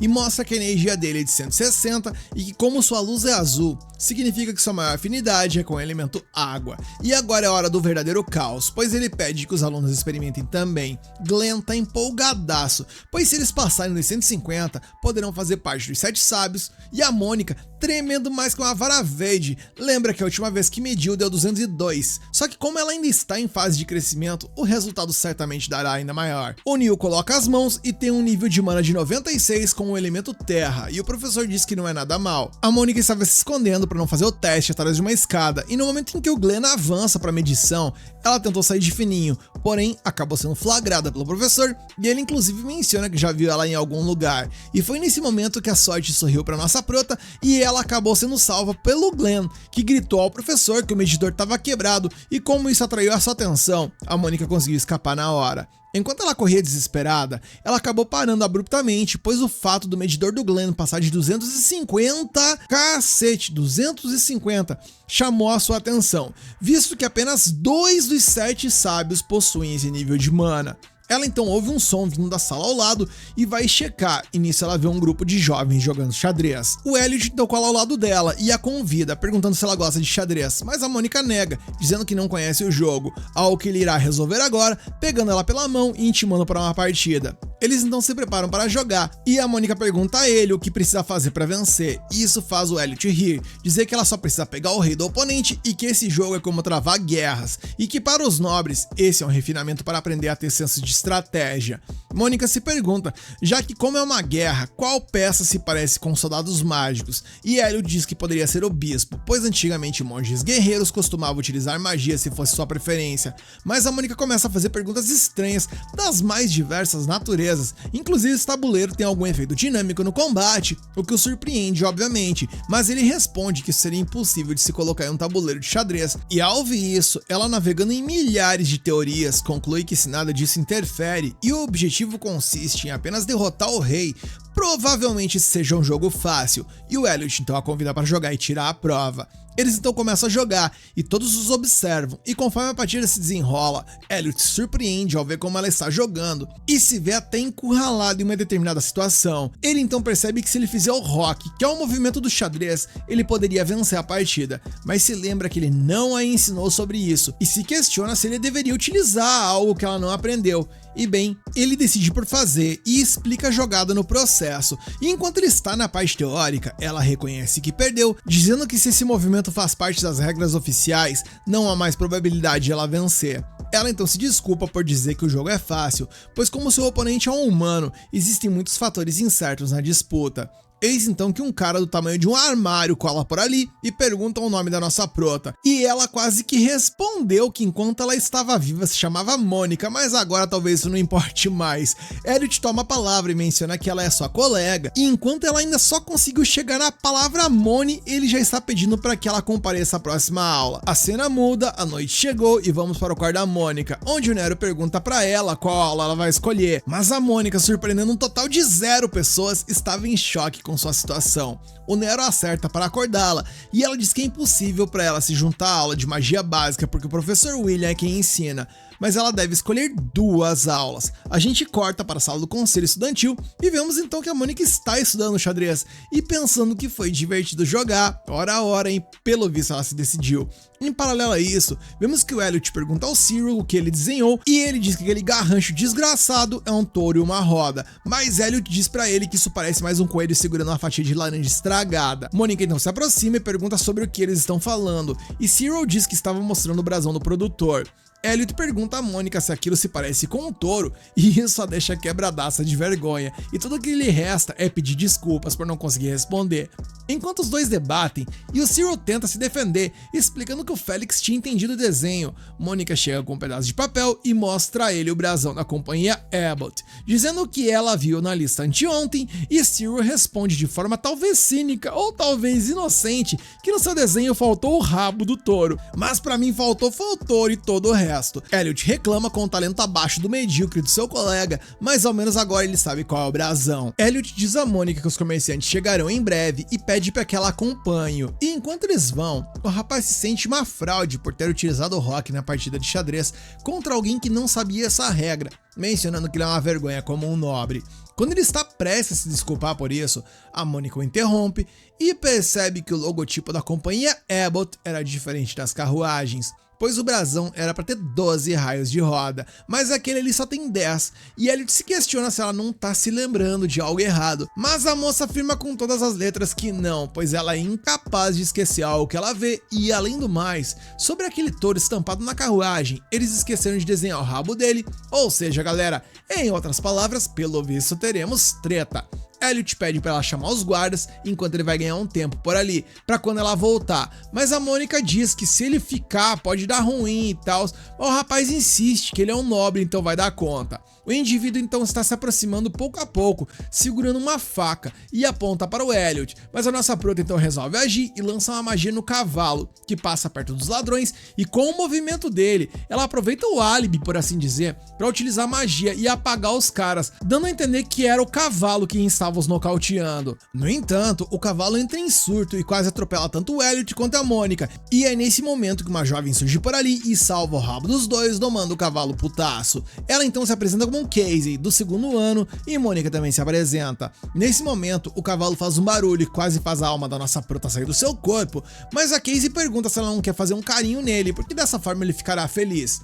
Ela então começa a acariciar o cavalo e mentalmente pede desculpas a ele por tê-lo feito sofrer. Nesse momento, as duas começam a conversar e Casey conta que gosta muito de cavalos e que na sua cidade natal ela ajudava no transporte de animais com carruagens, igual a música Os Porquinhos do Tio Sam. Porém, ela fica envergonhada ao mencionar isso, dizendo que ela jamais conheceria isso, pois é uma música infantil de rebanho, mas a Mônica contraria todas as expectativas e diz que conhece a música muito bem, dizendo que ela é uma música muito, mas muito bela de sequência numeral, e isso faz a Casey cair na gargalhada, pois ela não imaginava encontrar alguém que manjasse tanto da música dos Porquinhos do Tio Sam, relatando que ela não tem muito assunto com o pessoal da escola, porque ela veio do interior, e antes que a Mônica pudesse falar algo, Casey diz pra ela fechar os olhos, pois tem uma surpresa, e quando ela pede pra nossa bruxinha abrir os olhos, ela percebe que está em cima de uma carruagem com uma visão belíssima diante de seus olhos. Casey então pergunta se ela gosta de cavalos, e a Mônica diz que os acha bonitos, e a menina então a convida pra vir fazer as aulas de equitação com ela, e a nossa prota até pensa no assunto, mas diz que sua coordenação motora pode ser enquadrada abaixo do péssimo. Casey tenta persuadi-la, dizendo que ela lhe ajudaria e tal, e a Mônica, mesmo com medo, resolve que quer tentar algo novo e pergunta se alguém como ela seria capaz de aprender a cavalgar. E a garota apenas responde que é só ela deixar nas mãos da professora Casey que vai dar boa. A cena muda e durante a noite, nosso Mano Nero, agora em forma de gato, vê que a nossa prota tá esbagaçada ali debruçada nos papéis e já foi de berço, mencionando que o dia deve ter sido intenso, e ao dar uma olhada nos papéis, ele fica muito feliz, pois suas escolhas foram tanto as aulas de xadrez quanto andar a cavalo, ou seja, diversas experiências. Enquanto uma professora menciona que os alunos não sabem mais dançar como antigamente, vemos que a Mônica e o Glenn estão justamente fazendo isso, ou algo do tipo, pois parece mais um show de tortura onde a Mônica está desesperada para não estar ali, enquanto o Glenn diz que eles estavam devagar, então ele resolveu acelerar o passo, quase matando a nossa protinha do coração. Lia então pede para eles pararem e menciona que eles precisam melhorar até a prova de recuperação, enquanto Casey propõe que eles devem mudar os pares e treinarem até aprenderem os passos, e ela ficará encarregada de ensinar o Glenn, enquanto Liam vai ajudar a Mônica. Eles se preocupam com o fato de que não tem ninguém para tocar o piano, mas é então que a Lana surge por ali e se oferece para dar uma mãozinha para o treinamento. Enquanto isso, a cena muda e vemos que aquela professora está vagando pelos corredores, resmungando sobre se os alunos estão conseguindo treinar ou não, e é nesse momento que ela ouve um som de piano e vai conferir, e ao ver que o pessoal está se dedicando, ela sai do local feliz. Mudamos agora para a sala do Félix, que se questiona se é possível a Mônica passar na prova de recuperação de dança, e o Liam só faltou responder que ela tem 50% de chance, ou passa ou não passa, e o Cyril, sabendo como seu colega é, tem certeza mais do que absoluta de que o destino dessa viagem está indo de mal até pior. Porém, o príncipe pede para ele gelar o sangue, pois ele tem certeza de que ela vai conseguir. E indo até a nossa prota, ele questiona em uma cena nada sugestiva se ela pode atender suas expectativas, e ela, esquivando disso, diz que gostaria de começar a analisar a dança comparando o ritmo da música com o comprimento de seus passos, e Cyril, dando uma dica valiosa, diz pra ela mover seu corpo antes de usar a cabeça. A noite então chegou, e vemos que a nossa prota está estatelada na cama, enquanto Nero massageia suas costas, perguntando pra ela se dançar é algo que os humanos fazem pra pisar no pé de outras pessoas. E a Mônica diz que não é isso, e pede pra ele parar de se fazer de besta, pois ele já viu sobre isso em livros. E ele responde que até leu, mas tinha uma interpretação diferente, e com a explicação dela, tudo está fazendo mais sentido agora. E diz que ela não tem escolha e que precisa atender às expectativas do príncipe, e isso desbloqueia uma memória da Mônica, onde seu pai falava que queria atender às expectativas de todos, e quando ela questionou sobre o que seria isso, ele disse apenas que a humanidade possui uma vasta quantidade de números, e se alguém conseguir resolver expressões matemáticas que formam os humanos, várias pessoas que sofrem com doenças poderão ser salvas, e é para isso que ele trabalha tanto. E após esse diálogo, ela nos explica que seu pai atendeu às expectativas de todos e curou muitas doenças, só que mesmo assim... E nesse momento, vemos uma fogueira por ali, que apesar de não ser explicada, podemos ver que contém livros, ou seja, pelo visto deu ruim. Ela continua e diz que desenvolver a magia sem recitação também atendeu às expectativas dos outros, mas que ainda assim isso gerou dor em outras pessoas, e um em especial questionou se ela estava menosprezando, concluindo que tudo o que ela queria é que ninguém tivesse expectativa alguma nela, e que se estivesse em sua cabaninha na montanha, lá não haveriam pessoas e apenas números. Porém, ela se lembra de algumas pessoas ali que de alguma forma reativaram sua chama interior quase apagada que está ligada à socialização e às amizades. Isso fez ela ficar determinada o suficiente para dar mais uma treinada na dança, pelo menos mais um pouquinho, segundo ela. E o Miante ali então se torna um humano justamente para ajudar. Mônica questiona se ele sequer sabe dançar, mas ele diz que ela não precisa subestimar suas capacidades de movimentação e tal, e demonstrando alguns passos, ele diz que irá ensinar ela intensivamente. A cena mudou e agora já estamos no momento de aula, e a Mônica está por ali totalmente detonada fisicamente, pois o Nero judiou dela pra valer durante o treino. Só que por ela ter pisado no pé dele e o chutado uma infinidade de vezes, com ele inclusive ameaçando a denunciá-la ao conselho tutelar, ela teme que ele não irá mais querer ajudar. Enquanto ela navega em seus pensamentos, a professora menciona que a divisão de grupos da festa do chá é a que está no quadro, mencionando que isso também é uma matéria obrigatória, ou seja, mais problemas. A cena muda e a Mônica vai pedir ajuda para sua irmã malvada de mentirinha, que mencionou que ajudaria de boaça nisso. Ela começa explicando que chá é algo individual, então não há uma resposta correta sobre o qual sabor escolher.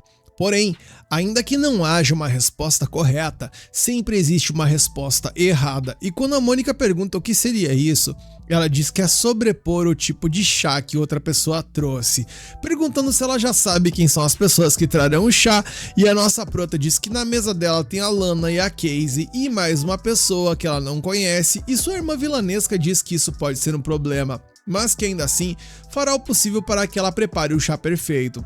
A cena então evolui e vemos que a Mônica já está com a mão na massa, mencionando que a Isabelle lhe ensinou vários padrões de comportamentos para se preparar na hora de enfrentar uma vilã, mas ela sente que não dá para confiar cegamente nisso. Nesse momento, Casey chega por ali e enquanto as duas interagem, separam suas folhas, o sino toca e Casey diz que elas precisam ir logo, pois do contrário, a Cláudia vai surtar com elas. E Mônica tenta extrair algumas informações, questionando que tipo de pessoa ela é, e sua amiga diz apenas que ela conhece e sabe muita coisa, além de ler bastante, a ponto de ser apelidada de biblioteca ambulante, mas que há um porém. A personalidade dela é algo que algumas pessoas chamariam de forte, enquanto outras pessoas chamariam de chata mesmo. E vemos isso claramente durante o chá, onde ela age de forma arrogante e dá respostas bem estúpidas sobre o preparo do chá, onde resumidamente ela tirava pra idiota qualquer pergunta que lhe fosse feita. Em paralelo a isso, vemos que aquela cidadã que levou bronca do Sirius está por ali, e ela realmente levou aquilo pro coração, pois tá sangrando até agora por conta do ocorrido. E conforme o chá segue, vemos que o da Casey era um chá mais forte e o da Lana era um chá mais suave, mas a Cláudia resmungou dizendo que beber algo com sabor tão forte deixa a língua dormente. E a Mônica percebeu que ela ter começado com algo comum como o chá preto foi para não deixar a língua delas dormente. Cláudia continua e questiona se os chips dourados de Florêndia são o chá mais caro dessa época do ano, e Lana responde que sim. E a Cláudia então continua, mencionando que se ela fosse a única anfitriã nobre do rolê, essa teria sido a melhor escolha possível, mas como ela é uma convidada, essa escolha está errada, explicando que se ela for a única a trazer folhas de chá caríssimas, as outras pessoas se sentirão insultadas. Casey tenta explicar que não foi essa a intenção dela, e Mônica concorda, mas Lana então se cansa e ergue pra 6, dizendo que toda hora que ela abre a boca para insultar elas, mencionando que a deslocada do rolê é ela. Cláudia então sobe mais um tom da baixaria, mencionando que a Lana acredita que merece ser escutada, citando justamente a Bruxa do Silêncio, que com 15 anos aprendeu a magia sem recitação, enquanto estudava em Minerva, e que ela é famosa por desenvolver uma pá de magias incríveis e nunca ter comparecido a nenhuma conferência. O curioso é que a Cláudia fala com uma propriedade absurda sobre o assunto, dando a entender que a Bruxa do Silêncio fazia isso por arrogância ou qualquer coisa do tipo, enquanto a nossa prota, que é a própria e está sentada diante dela, apenas mentaliza que é porque havia muitas pessoas nesses eventos e é por isso que ela não participava. Mas essa parte do episódio foi super interessante, gente, porque ela demonstra claramente o quanto podemos ser mal interpretados com nossas ações quando elas não são claras. Cláudia continua, cheia de soberba ali, questionando se ela já leu alguma dissertação dela, mencionando que se tivesse lido, entenderia a personalidade dela, chamando-a de intelectual e sagaz. E bem, pra quem conhece ela como nós, a gente reconhece que ela tá mais pra uma esquilinha fujona, e a própria Mônica se define como uma pessimista muito tímida, mas de boa, segue o jogo. Lana então pergunta se a Cláudia quis dizer que pessoas inteligentes não falam nada quando o outro é idiota, e a mulher dos cabelos pretos então simplesmente pisa no acelerador, com uma força absurda indo de 0 a 100 em milésimos, ao mencionar que o nome da Bruxa do Silêncio, bem, é Mônica Everett, e que pelo menos o Mônica ela tem em comum com a senhorita Norton, perguntando se ela tem ficado em silêncio por tanto tempo para não se dispor a falar com pessoas idiotas, e Mônica apenas se levanta e sai correndo, dizendo que irá preparar o seu chá. Chegando até o local do preparo, ela está ofegante, pouco pela corrida que deu, muito pela possibilidade de ela ter descoberto que ela é a Bruxa do Silêncio, mas ela prefere pensar que não é esse caso e que tudo não passa de coincidência. Porém, ao olhar para a mesa, ela percebe que seu chá não está ali, e ao se deparar com o lixo, bem, ele foi jogado, e eu acho que foi aquela menina lá que tá guardando o rancor no coração dela. Eis então que a Casey cola por ali com a boa amiga que é, e veio ver o que tava rolando, e ao ver que o chá da nossa prota foi jogado, ela decide ajudar, oferecendo o seu próprio, mas a Mônica responde que se fizer isso vai sobrepor o dela e isso será ruim para a Casey, mas ela diz que ela liga um total de 0 para isso e que o mais importante da festa do chá é ser gostoso e divertido. Mônica sorri feliz pela amizade da Casey, mas de repente ela muda o semblante para absolutamente putaça e apenas sai correndo dali, pedindo desculpas para a amiga e pedindo para voltar sem ela. Enquanto isso, voltamos para a mesa, onde a Lana está magoada com a Cláudia, pois enquanto ela interpretou sua movimentação como uma arrogância, ela, na real, só queria que suas amigas bebessem o chá mais gostoso. Casey voltou e a Mônica voltou na sequência carregando algo, e bem, era café, algo que fez a Cláudia questionar. Mônica então mencionou que toma algo com sabor forte e deixa a língua dormente, e como ela é a última, acredita que isso não será um problema, pois ela garante que está gostoso. Lana bebe e diz que não tem sabor estranho nem amargo, enquanto Casey se questiona se café sempre foi algo tão fácil de se beber, e Mônica explica que quanto mais tempo leva para extrair os grãos, mais ele perde o gosto, então usando aquele pote que ela utilizou, dá para fazer isso em pouco tempo. Cláudia então diz que entendeu e que surpresas não são algo ruim. Porém, Nesse momento, elas estão no quê? Numa festa de chá, e que trazer qualquer bebida que não seja chá é intolerável. E a Mônica, se desculpando, respondeu que sua intenção era que suas amigas experimentassem a sua bebida preferida, mencionando que no frigir dos ovos ela é a mais deslocada por ali. E Lana, ouvindo isso, se compadece de sua amiga e toma a xícara de chá num gole só, e com lágrimas em seus olhos, ela menciona que adorou a bebida, um momento que, assim, dá pra categorizar como simples, porém é extremamente valioso e emocionante. Conforme a cena segue, vemos que a Casey está dizendo a Mônica que deu boa a festa do chá, agora falta a recuperação de dança social, e a Mônica fica quebradona de nervoso porque ela tinha esquecido dessa tortura, mas a Casey diz que está de boa, pois ela está ali e vai salvar o rolê. E no evoluir da cena, vemos que tanto Felix quanto o Cyril estão por ali, e o príncipe relata que ele não é tão insensível a ponto de jogar suas expectativas para cima dela. Cyril então pede a palavra e chama a atenção do Glenn, pois segundo Leah, ele está sendo um acompanhante terrível para as meninas, e enquanto o Glenn tenta se defender, Cyril pede para que ele espere e observe. Ele então vai até a Mônica, a cumprimenta e pede a honra da dança, e ela então aceita. Enquanto Lana manda ver no piano, vemos que os dois estão mandando muito bem no salão, e a Mônica questiona o fato de que de alguma forma ela consegue saber a direção dos movimentos dele e que ele não está agindo como o Cyril de sempre, apesar de que os números que o compõem ali serem os mesmos, questionando o real significado disso.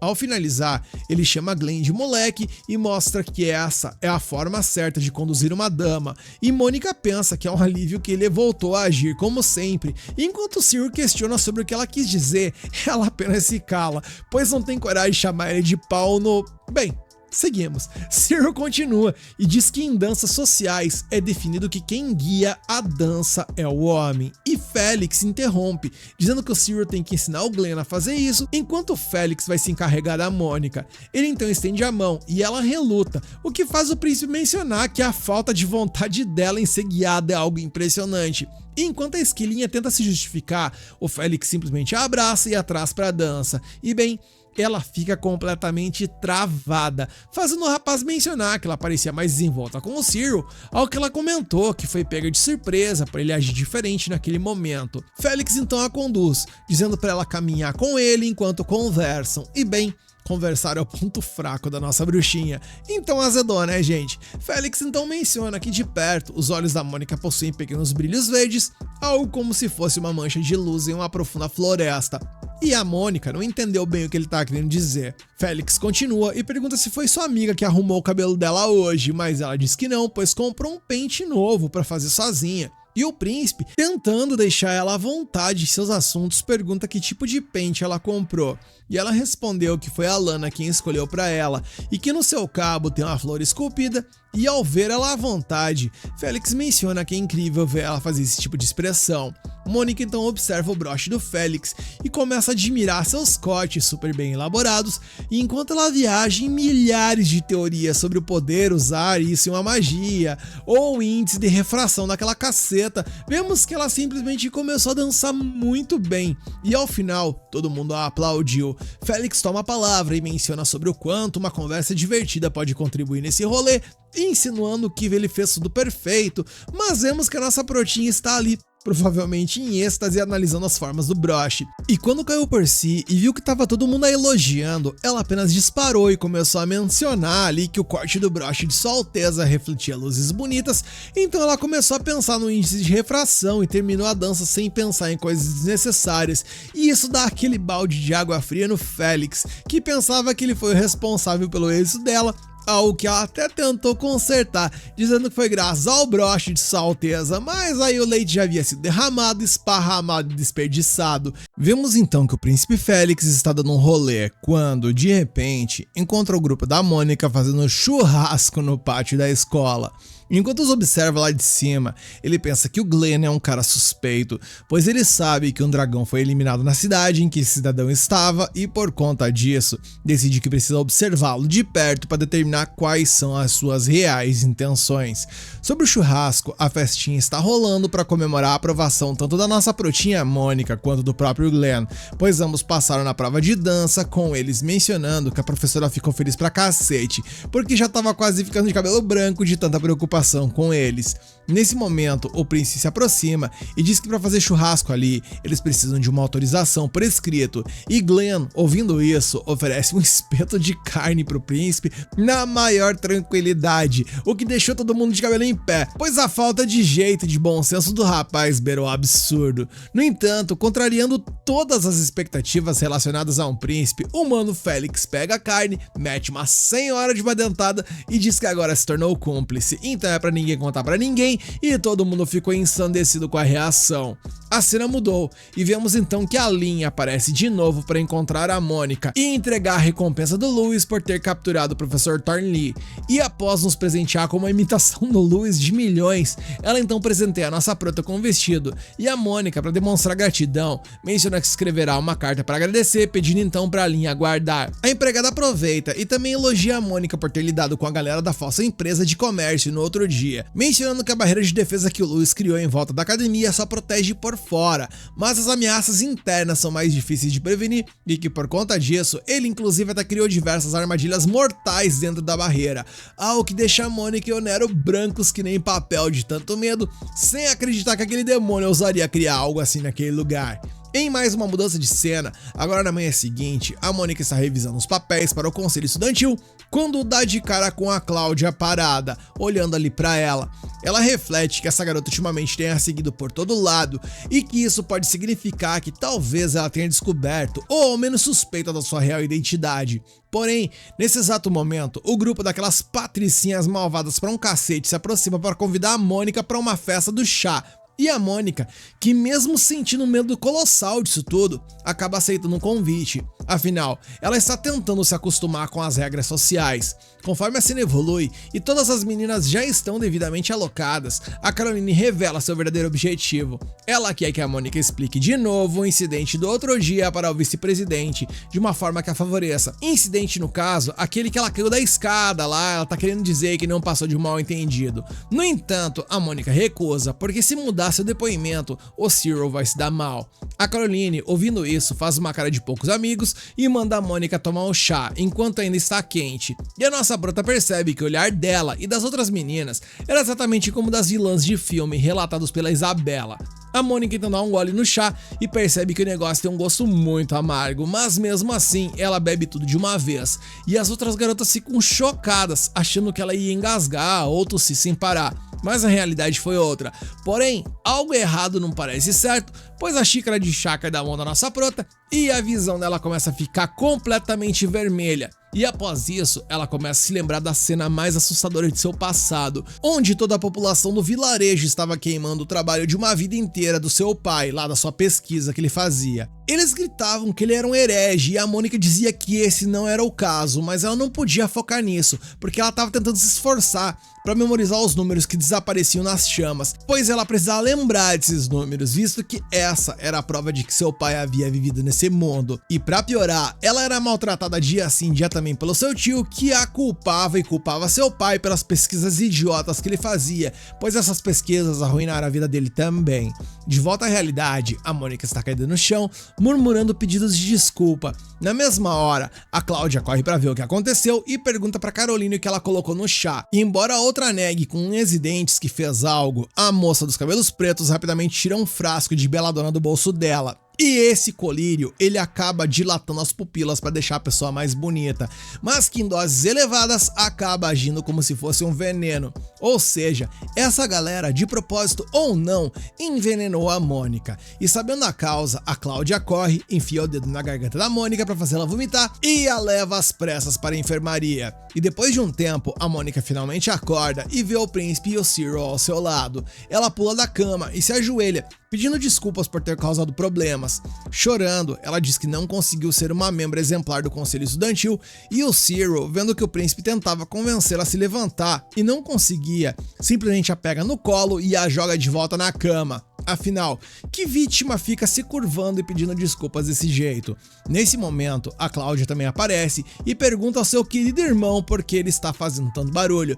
E é nesse momento que descobrimos que a senhorita inexpressiva ali é nada mais nada menos que a irmã do Cyril, gente. E ela ainda tira sarro dele por chamá-lo de cãozinho do príncipe ali, por ficar abanando o rabo pra ele o tempo todo e tal.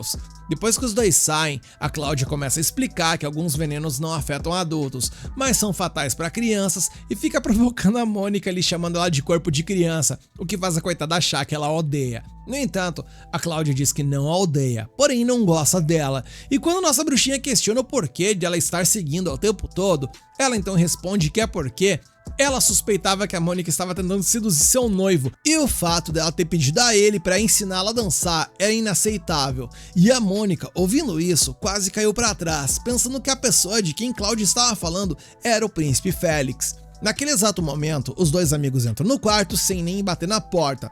O Glenn ainda oferece um espeto de carne pra Mônica e manda ela comer pra ficar forte logo. Vê se pode uma coisa dessa. No entanto, o ponto principal dessa treta toda é que a personalidade da Cláudia muda em 180 graus assim que o Neil aparece. Ela abraça a Mônica, dizendo que ela é sua amiga, sendo que poucos minutos antes tinha dito que não gostava dela. E aproveitando o momento, até pra dar aquela marcada básica de território, a Cláudia se apresenta como a noiva do Neil.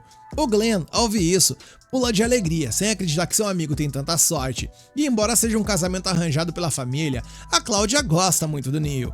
Ela ainda lança um olhar ameaçador pra Mônica, que tem que concordar e apoiar esse amor verdadeiro, até porque se não concordar o couro vai comer, não é verdade? A cena então muda e vamos para o Félix, que está caminhando ao lado do Cyril, e ele se lembra da cena da Mônica ali, se ajoelhando e pedindo desculpas, dizendo que ela não era uma boa membra do conselho e tal, e a compara com o seu próprio passado, onde ele dizia que ele não era bom pra realeza e tal, e como esses discursos eram muito semelhantes, ele também fica furioso com o que aconteceu, porque se compadeceu por ela, ao passo que o Cyril informa que o grupo de culpadas está esperando para ser interrogado. E enquanto o príncipe vai as espremendo com acusações de assassinato e tal, a situação delas começa a se complicar. Lá no interrogatório, as vilãs ainda acham que o que elas fizeram era só uma brincadeira e não entendem por que tanto estresse, enquanto a própria Carolina pensa que sua família é rica e já doou muito dinheiro para a escola, então ela não tem medo de ninguém e acha que vai dar boa. Mas quando fica cara a cara com o príncipe, a coisa começa a mudar de figura.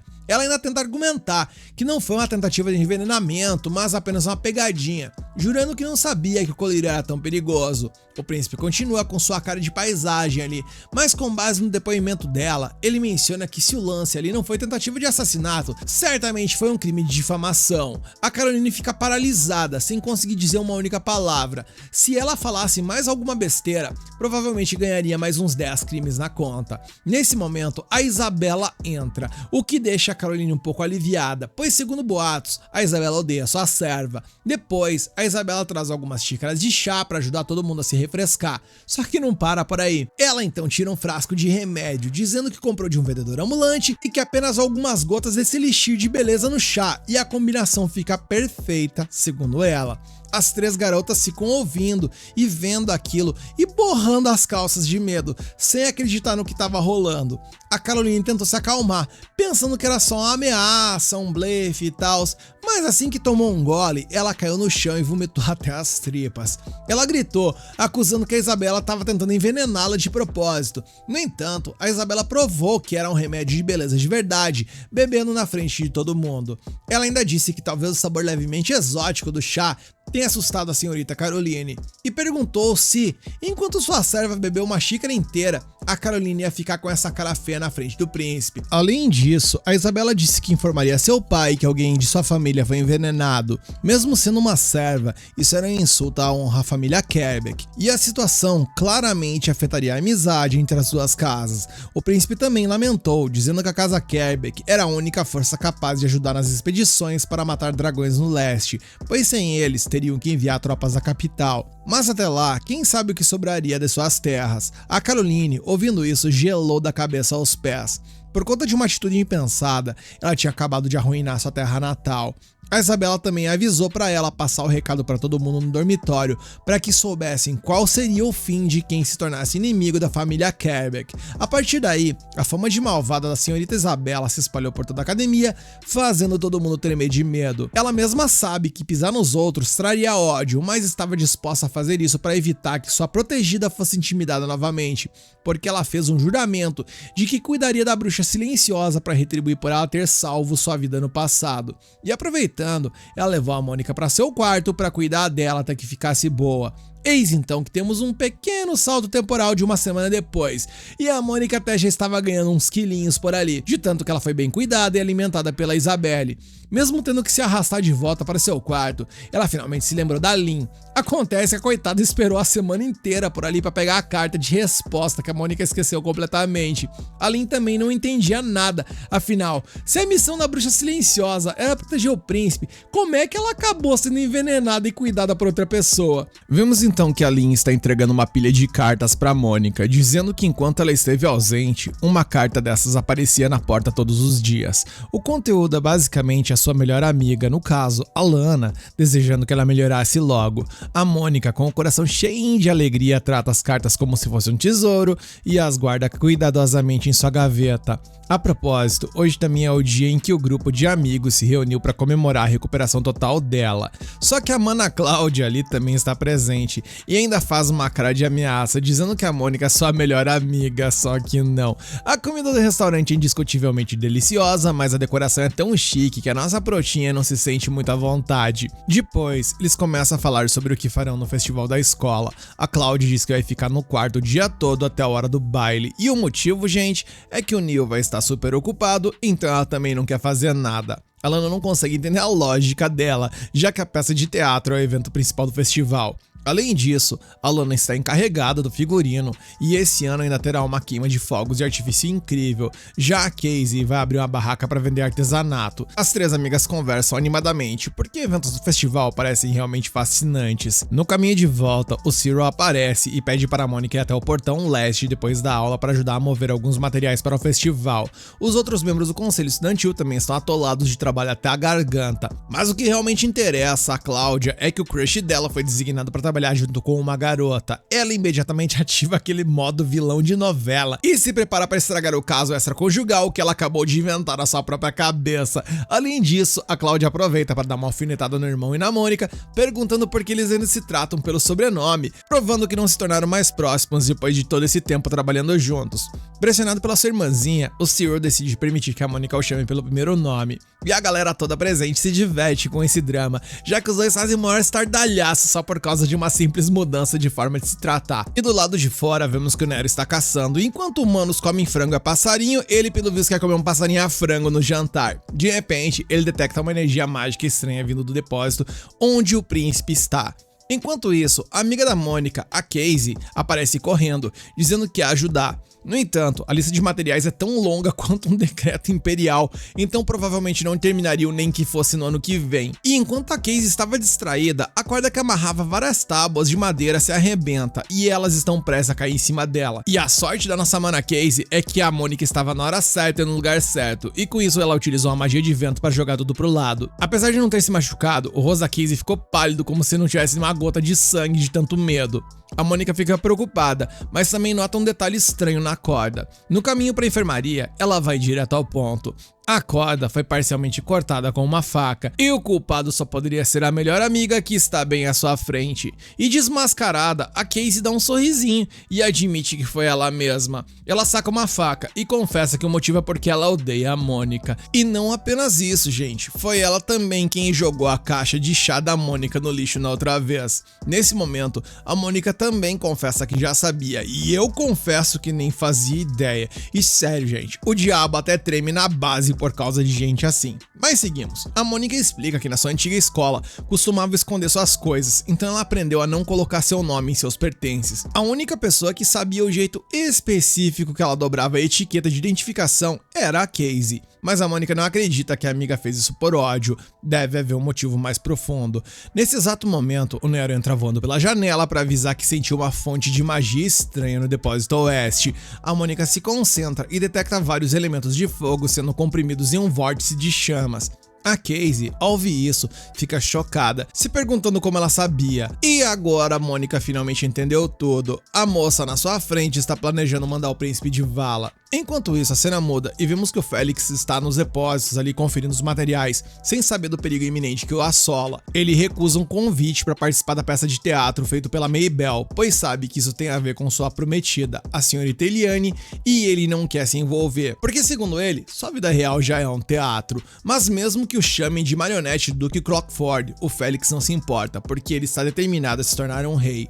De volta a Casey, que agora aponta uma arma pra Mônica, ela declara que nunca permitirá que o fantoche do Duke Clockford se torne rei. O acidente de antes era apenas um teatro para criar um álibi, e se o Félix se tornar rei, o Duke Clockford, que está por trás dele, iniciará uma guerra com o reino de Landor. E ao ouvir que o dragão que apareceu na vila de Crane foi derrotado por um mago, a Casey desejou que sua terra natal tivesse a mesma sorte e sentia inveja por isso, pois eles não têm um exército e nem riquezas. E enquanto o povo se desgasta lutando contra os dragões, o reino deles nunca moveu uma palha para ajudar. E os únicos que estenderam a mão em um momento tão difícil foi o Império Landor. Só que agora, o tal do Clockford está planejando invadir seus benfeitores. Como ela poderia ficar de braços cruzados? A Mônica implora para Casey parar o vórtice de fogo, pois ele precisa de uma senha para ser desativado, mas a menina recusa e diz que mesmo sob tortura, não deixará ninguém sair dali. Uma membro do conselho estudantil como a Mônica, menos ainda. A Mônica então começa a chorar, pensando que se não fizer nada, não se perdoará. Se provar seu valor no conselho estudantil é sua responsabilidade como tesoureira, então essa é sua obrigação como uma membro dos Sete Sábios. Ela se vira para o Nero e diz que vai atacar a academia por fora para ativar a barreira de proteção do Lewis. A partir daí, o Nero deverá se concentrar para rastrear o ponto de ativação da barreira. Mônica então faz chover ataques que são parados pela barreira do Lewis e o gato imediatamente localiza o centro do círculo mágico no jardim antigo. A Casey, vendo isso, avança com a faca para impedi-la, mas imobilizada pelo nosso mano Nero. Ela grita que é inútil, pois o vórtice de fogo está prestes a explodir. A Mônica responde que ela está enganada, porque ela mesma vai apagá-lo agora. Nisso vemos que a Mônica e o Nero e a Casey, que tá bolhada no ombro do Nero, correm para o local da barreira do Lewis. Nesse momento, a Casey percebe que já viu aquele olhar determinado na Mônica antes. Ela então se lembra que teve 3 irmãos, e todos foram de vala em batalha contra os dragões. E essa face de determinação da Mônica lembra os seus irmãos, eles também tinham esses olhares. Ao chegarem na fonte, a Mônica diz que vai reescrever o feitiço para reverter a barreira e fazê-la combater o vórtice por dentro. No entanto, ela se lembra do aviso da Lin, de que o lugar tem armadilhas. E dito e feito, gente, o Nero puxa sua mestra para trás para evitar vinhas venenosas que brotaram ali do chão. A Mônica sabe que essa magia perigosa só pode ser obra de uma pessoa, um dos 7 sábios com o apelido de Bruxa das Rosas. As vinhas continuam atacando, mas dessa vez a Mônica cria uma barreira de vento, deixando a Casey boquiaberta. A Mônica então levanta as mãos para o céu para invocar o portão mágico. Embora a maioria de suas magias não precise de encantamento, para uma magia de nível supremo como a invocação de um rei mágico, um comando de ativação ainda é necessário. Ela então pronuncia: em nome da Bruxa do Silêncio, dos 7 Sábios, abra portal. Surja do verde silencioso, rei dos espíritos dos ventos, Sheffield. Com isso, vemos que os ventos fortíssimos saem do portão e destroem tudo pelo caminho. O portão então se fecha, e a Mônica diz para Casey que ela não é a única com segredos, que ela também tem uma missão secreta por ali. O tempo está se esgotando e a Mônica corre para reescrever o vórtice, adicionando uma fórmula anti-vórtice nele. Sem exagero, ela está sozinha enfrentando o trabalho de 2 das mais poderosas feiticeiras do continente, e a bomba de fogo pisca cada vez mais rápido enquanto os dedos da Mônica correm contra o tempo. E no frigir dos ovos, gente, na bacia das almas, no último detalhe, ela consegue reiniciando o feitiço e eliminando completamente a energia da bomba. A Casey fica chocada ao testemunhar o poder de sua amiga ingênua, enquanto a Mônica desaba a chorar. A Casey diz que ela é uma outra vilã e pede para ser desprezada. E o Nero, percebendo que tem alguém vindo por aí com sangue nos zóios, diz apenas que o resto vai ficar a cargo dela. De repente, uma explosão como se fosse um meteoro cai do céu, causando um estrago ali na região, e quem aparece é o Lewis com sua serva estilosa. Ele sentiu uma anomalia em sua barreira e voou pra cá imediatamente. E ao ver a Mônica, ele entende na hora que essa boa ação foi obra de sua colega. E nisso, gente, o episódio acaba. E aí, o que vocês acharam da Mônica finalmente mostrando mais uma vez o seu poder como uma das 7 sábios? Como é que vocês acham que a história vai continuar? Se vocês querem continuação, deixe aqui nos comentários que vocês querem a próxima parte. Senta o dedo no like no hype para fortalecer esse vídeo e se inscreve e ativa o sininho para não perder as próximas partes.